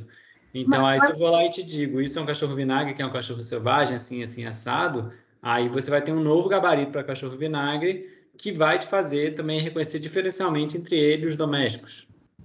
Mas vem cá, e quando o estímulo, né, é parte daquela categoria, mas ele passa longe, né, a correspondência não é grande com o gabarito. Você não reconhece o estímulo? Você reconhece, e também eu acho que tem uma relação diferencial com outros gabaritos, né? Porque você sabe o que é gato, então você vê que aquilo não é gato, você vê que aquilo não é uma girafa, você vê que aquilo não é uma série de outras coisas, e o que mais se assemelha dos gabaritos que você conhece é o cachorro. Então, enfim, e aí você está bem, bem parecido com os seus gabaritos, você diz que é um cachorro, ou pode ser que não seja parecido com nada e você diga, não sei o que é isso, assim, sei lá, uma raça bizarra que vão criando por aí. Eu falei, não tenho a menor ideia do que seja isso. Mas você acha que o nosso sistema cognitivo, ele funciona dessa forma? Ou seja, porque o que você está dizendo sugere que a gente precisaria onerar a nossa memória, sabe? Assim, para cada informação do mundo, a gente teria que fazer um ajuste, ter uma informação adicional. Você acha que é assim que funciona o sistema cognitivo? Ele precisa, para lidar com o mundo, armazenar todas as informações? Não, acho que não. Mas, assim, a partir de... se eu vejo um cachorro novo que me salta diferencialmente em relação ao meu gabarito, pode ser que tenha uma ampliação do gabarito. Se não, um cachorro, pronto, reconhecer rapidamente, não alterou nada em gabarito, não vou lembrar daquele cachorro, e enfim, de forma que não vai onerar a memória. Acho que é por aí. Mas se a gente precisar de ter N gabaritos, isso não seria uma sobrecarga, não seria, sabe, digamos assim, não seria algo econômico cognitivamente, ou seria? Sim, acho que teria uma limitação, porque como cachorro é uma entidade que não tem uma variação enorme, esse ajuste de gabarito vai acontecendo de forma que não tem uma ampliação infinita de gabaritos, né? Enfim, agora, qual é esse N, né? Eu não tenho a menor ideia. Mas vamos supor que seja um N gabaritos. Só um minutinho, Júlia. N gabaritos. Aí tá. Aí você disse que isso esbarra nas limitações da memória. Mas como que é essa comparação? Ela é feita gabarito a gabarito ou tudo ao mesmo tempo? Ou seja, seria serial, vou comparar esse estímulo com esse gabarito, não é, vou para o próximo, não é, vou para o próximo, ou seria feito simultaneamente? Eu chutaria que seria simultâneo. Por quê? Senão demoraria muito tempo e a gente reconhece muito rápido. Mas você acha que, em termos de processamento perceptual, é assim que a gente funciona? Que a gente teria N gabaritos, faria uma comparação desses gabaritos em paralelo? Você acha que isso reflete a nossa cognição em termos de processamento perceptual? Vai pensando aí enquanto a Júlia fala. Diga, Júlia. Oi, professora. Não, é só essa questão de se é assim que a gente acha que a cognição funciona. Eu acredito que não, porque, por exemplo, um gabarito, você tem essa ideia de fechado. Ou é ou não é. É um gabarito de prova, por exemplo. Ou a resposta está certa ou a resposta está errada. E no caso, por exemplo, de um cachorro que não tem uma das 4 patas. Você não... não, isso já não é um cachorro mais, entendeu? Sem uma das patas. Então, eu acredito que não é muito assim, dessa forma rígida.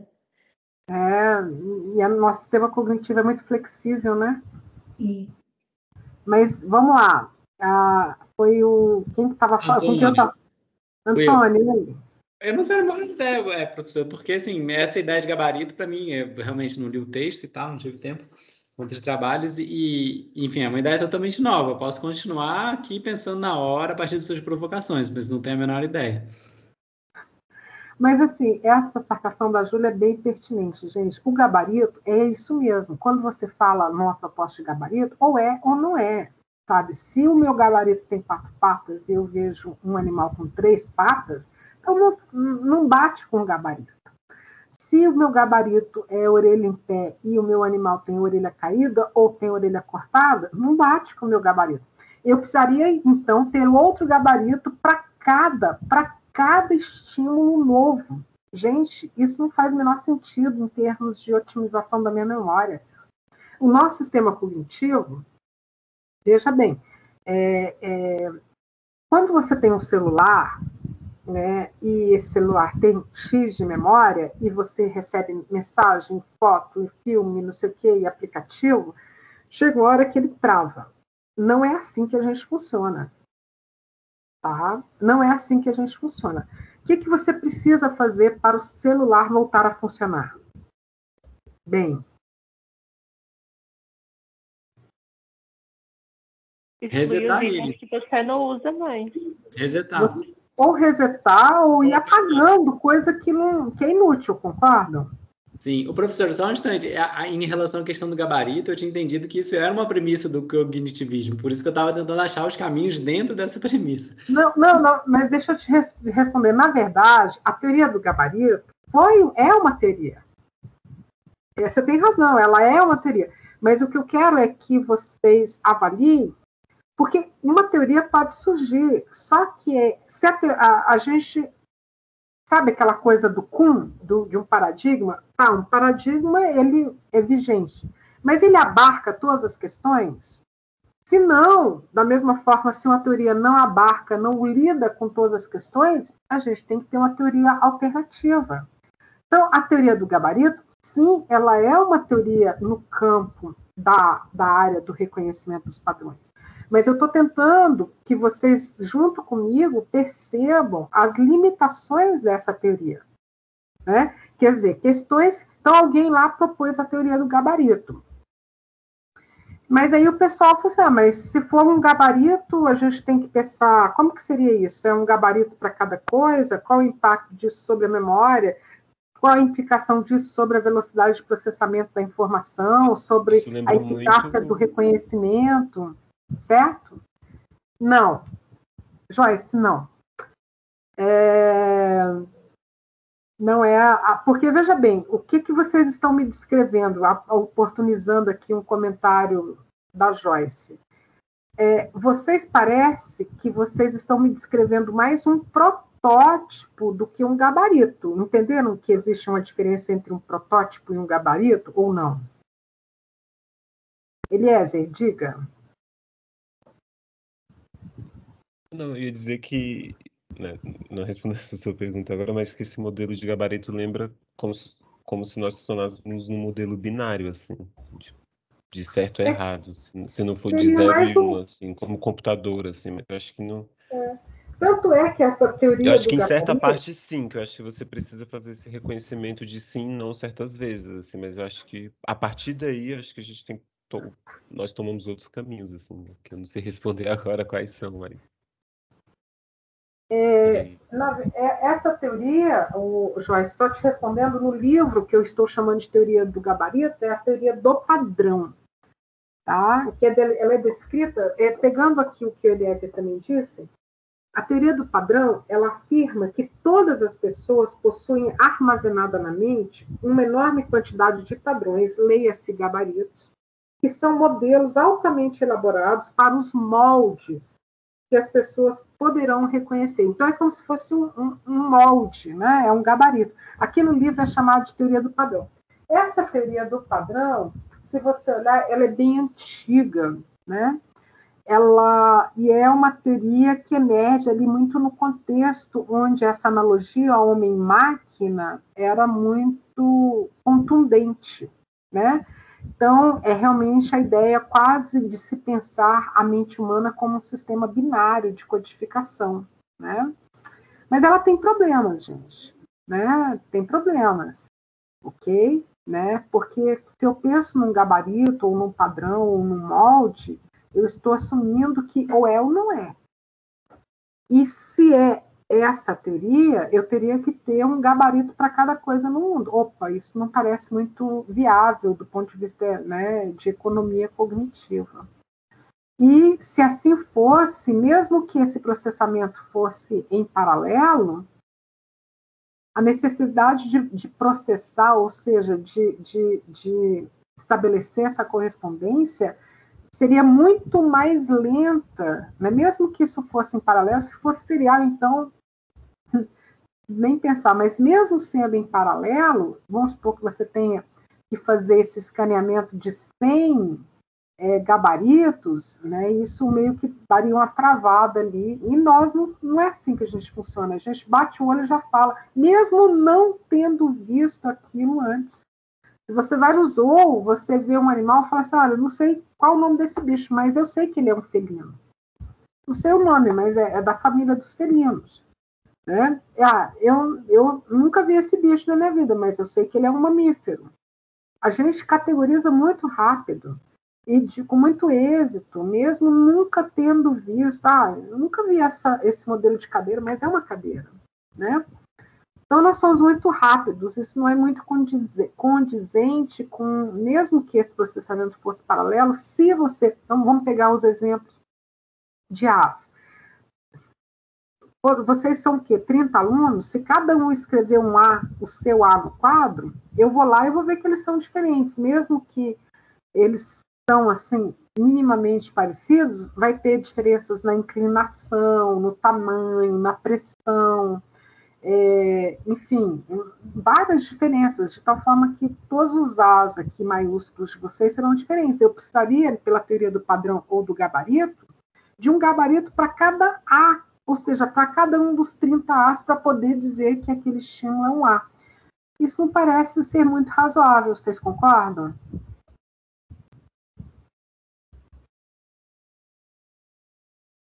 Ou não, gente? Tudo entendendo?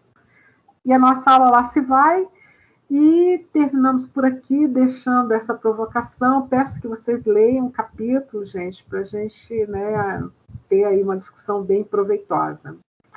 Professora, diga. só que eu fiquei um pouquinho perdida. Agora a gente inicia o capítulo 3, né? Na verdade, eu já transitei um tanto pelo capítulo 3, né? Falei das sensações, assim, que eu fui e voltei. Eita, eu falei que eu ia falar no final da aula, gente, eu vou pedir um prazozinho, me deem 2 minutinhos, coisa rápida, por conta dos problemas de acesso às instruções para as apresentações, né? Na verdade, o que eu... mas, assim, só fechando, né? Eu estou transitando, então eu já peço que vocês leiam o capítulo 3 e 4, porque eu tenho aí poucas aulas para fechar esse assunto, mas algumas coisas eu já adiantei, sabe? Falando das sensações, por exemplo, eu já adiantei um tanto isso. Que isso seria tratado no contexto do capítulo 3, entendeu? Tá certo, os lineares e tal. Então, deixa eu falar rapidamente sobre as instruções para os debates coordenados.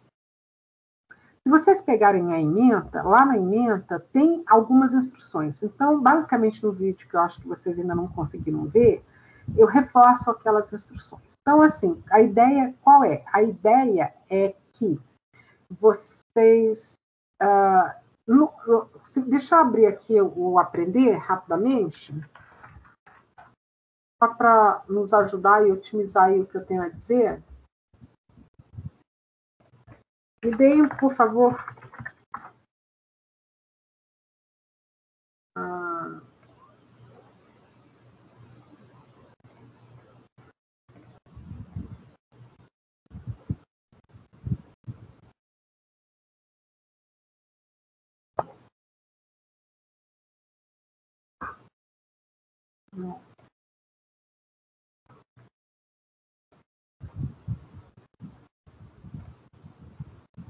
gente, eu não estou achando meu... Peraí, só um minutinho.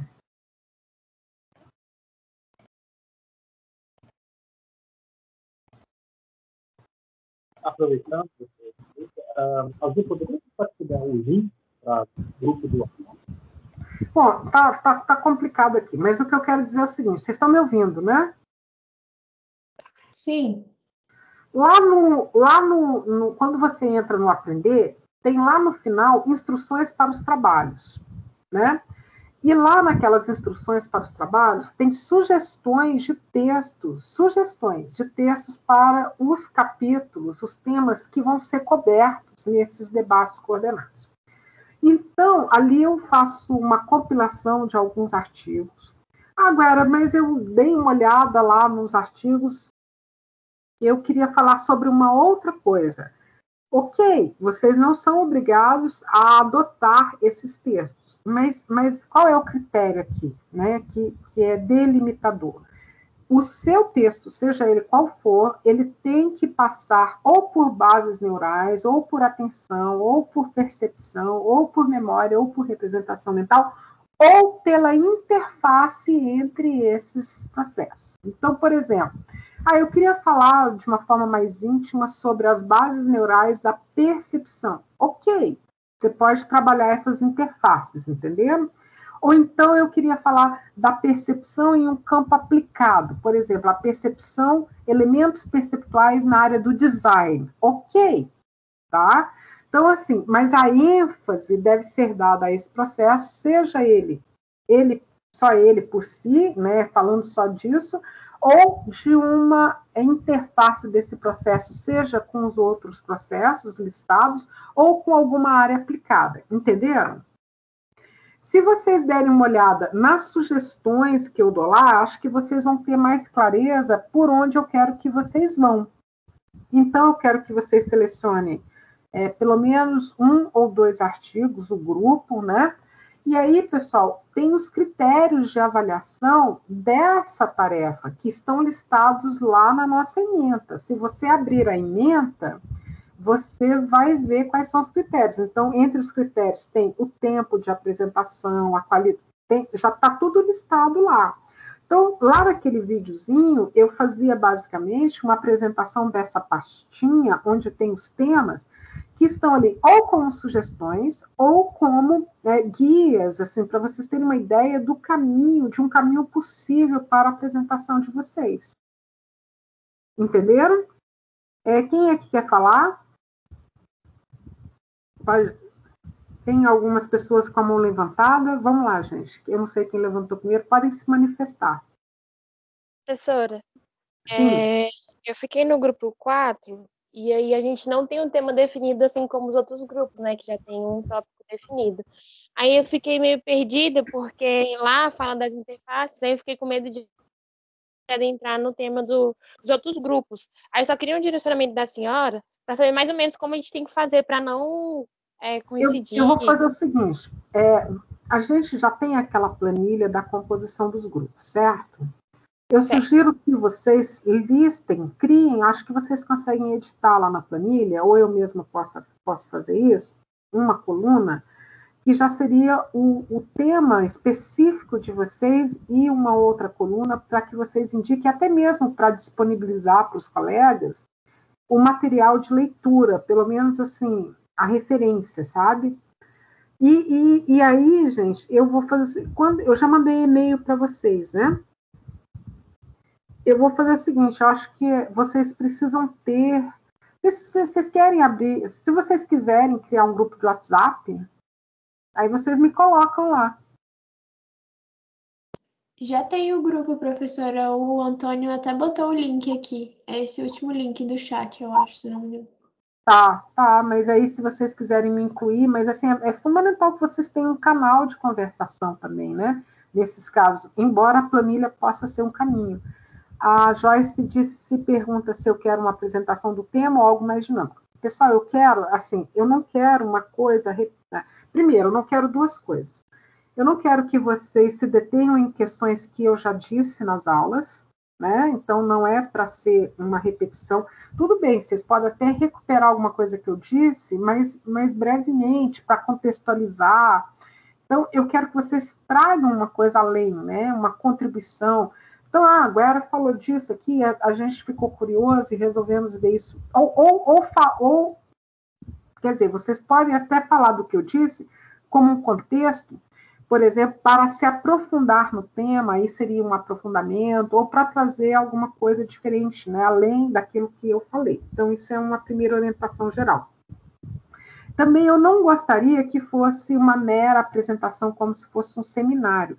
Eu mudei o nome para um debate coordenado, porque eu espero que vocês tenham um papel mais proativo, que vocês possam fazer uma coisa divertida, pode ser com algo dinâmico, com uma demonstração, com uma provocação, com perguntas, e isso é critério de avaliação também, tá? Então, eu não gostaria que fosse simplesmente alguém lá para frente e cada um fala a sua parte e acabou. Não, eu espero que o grupo coordene essa apresentação mais em um formato de debate do que em um formato de seminário. Então, eu espero realmente algo mais dinâmico. Quem mais quer falar, gente? Levantou a mão? Professora, eu Sim. tenho uma dúvida. Eu já olhei aquela pasta com sugestões de bibliografia. E tem vários temas. Por exemplo, o meu grupo é de atenção. E tem vários tópicos relacionados à atenção. Por exemplo, doenças cerebrais e atenção. Videogames e atenção. E assim por diante. Dúvida. É para escolher apenas um tópico e considerar apenas um tópico? Ou, por exemplo, cada integrante do grupo pode abordar um tema específico, né? Por exemplo, de interesse próprio? A questão é a seguinte, quando eu fiz aquela sugestão de textos e não estou se limitando, né, o debate de vocês, aquele conjunto, o que acontece? A minha intenção ali foi porque até então eu não tinha apresentado, não tinha introduzido nenhum dos temas, né, nem percepção, nem atenção, nem quaisquer outros. Então, a ideia ali foi compilar, né, um conjunto de temas onde é discutida a atenção, mas simplesmente para mostrar, por exemplo, eu posso falar por exemplo, de memória no contexto de testemunha, de psicologia do testemunho ocular e falsas memórias. Eu posso falar, meu recorte pode ser memória e processamento emocional, ou então, o meu recorte pode ser memória e representação mental. Então, assim, eu quis simplesmente demonstrar para vocês, com aqueles conjuntos ali, o quanto cada um desses temas é multifacetado. Quer dizer, existe um conceito, e esse conceito eu vou apresentar, né, o que é percepção, o que é memória, né, quais são os estudos clássicos, né, vai ser mais uma questão da apresentação do campo. Tá, mas quem estuda atenção, né, estuda o quê? Tem gente que estuda atenção e estuda só erro humano. Tem gente que se especializou só de falar do erro humano, né? Mas ali falando do processamento atencional na base desse erro humano. Tem gente que estuda atenção, mas lá no contexto só na clínica, né? Por exemplo, pacientes fóbicos, né? O que acontece? Quais são as falhas atencionais entre os pacientes que têm transtornos de ansiedade? Então, foi só para mostrar que, para além daquela definição ampla, falar desse ou daquele processo cognitivo, ele pode ser, digamos assim, essa temática pode ser altamente especializada dentro da grande área. Então, foi mais para ilustrar essas multifacetas que o mesmo tema pode ter. Não é para vocês transitarem, ficarem quicando de um tema em outro, não. Mas simplesmente para vocês terem, opa, que legal. Então, quem trabalha com representação mental, por exemplo, né, tem ali um pé na inteligência artificial? Tem. Eu quero falar disso, então, de representação mental e inteligência artificial. Ou de memória e inteligência artificial, por exemplo. Ou então, quem trabalha com representação mental e, sei lá, e formação de conceitos em crianças escolares. Vejam que mudei o foco, mas continuo falando de representação mental, mas especificamente em um processo de aprendizagem em crianças pré-escolares. Então, assim, ali foi mais para mostrar essa multidiversidade que esses temas podem ter e sinalizando alguns caminhos possíveis para vocês, entenderam? Ótimo. Oi? Sim, está tudo certo. Então tá, gente. Então eu vou parando. Alguém mais? Eu não sei se todos que levantaram a mão, se manifestaram, tiveram a oportunidade de falar aqui. Falaram?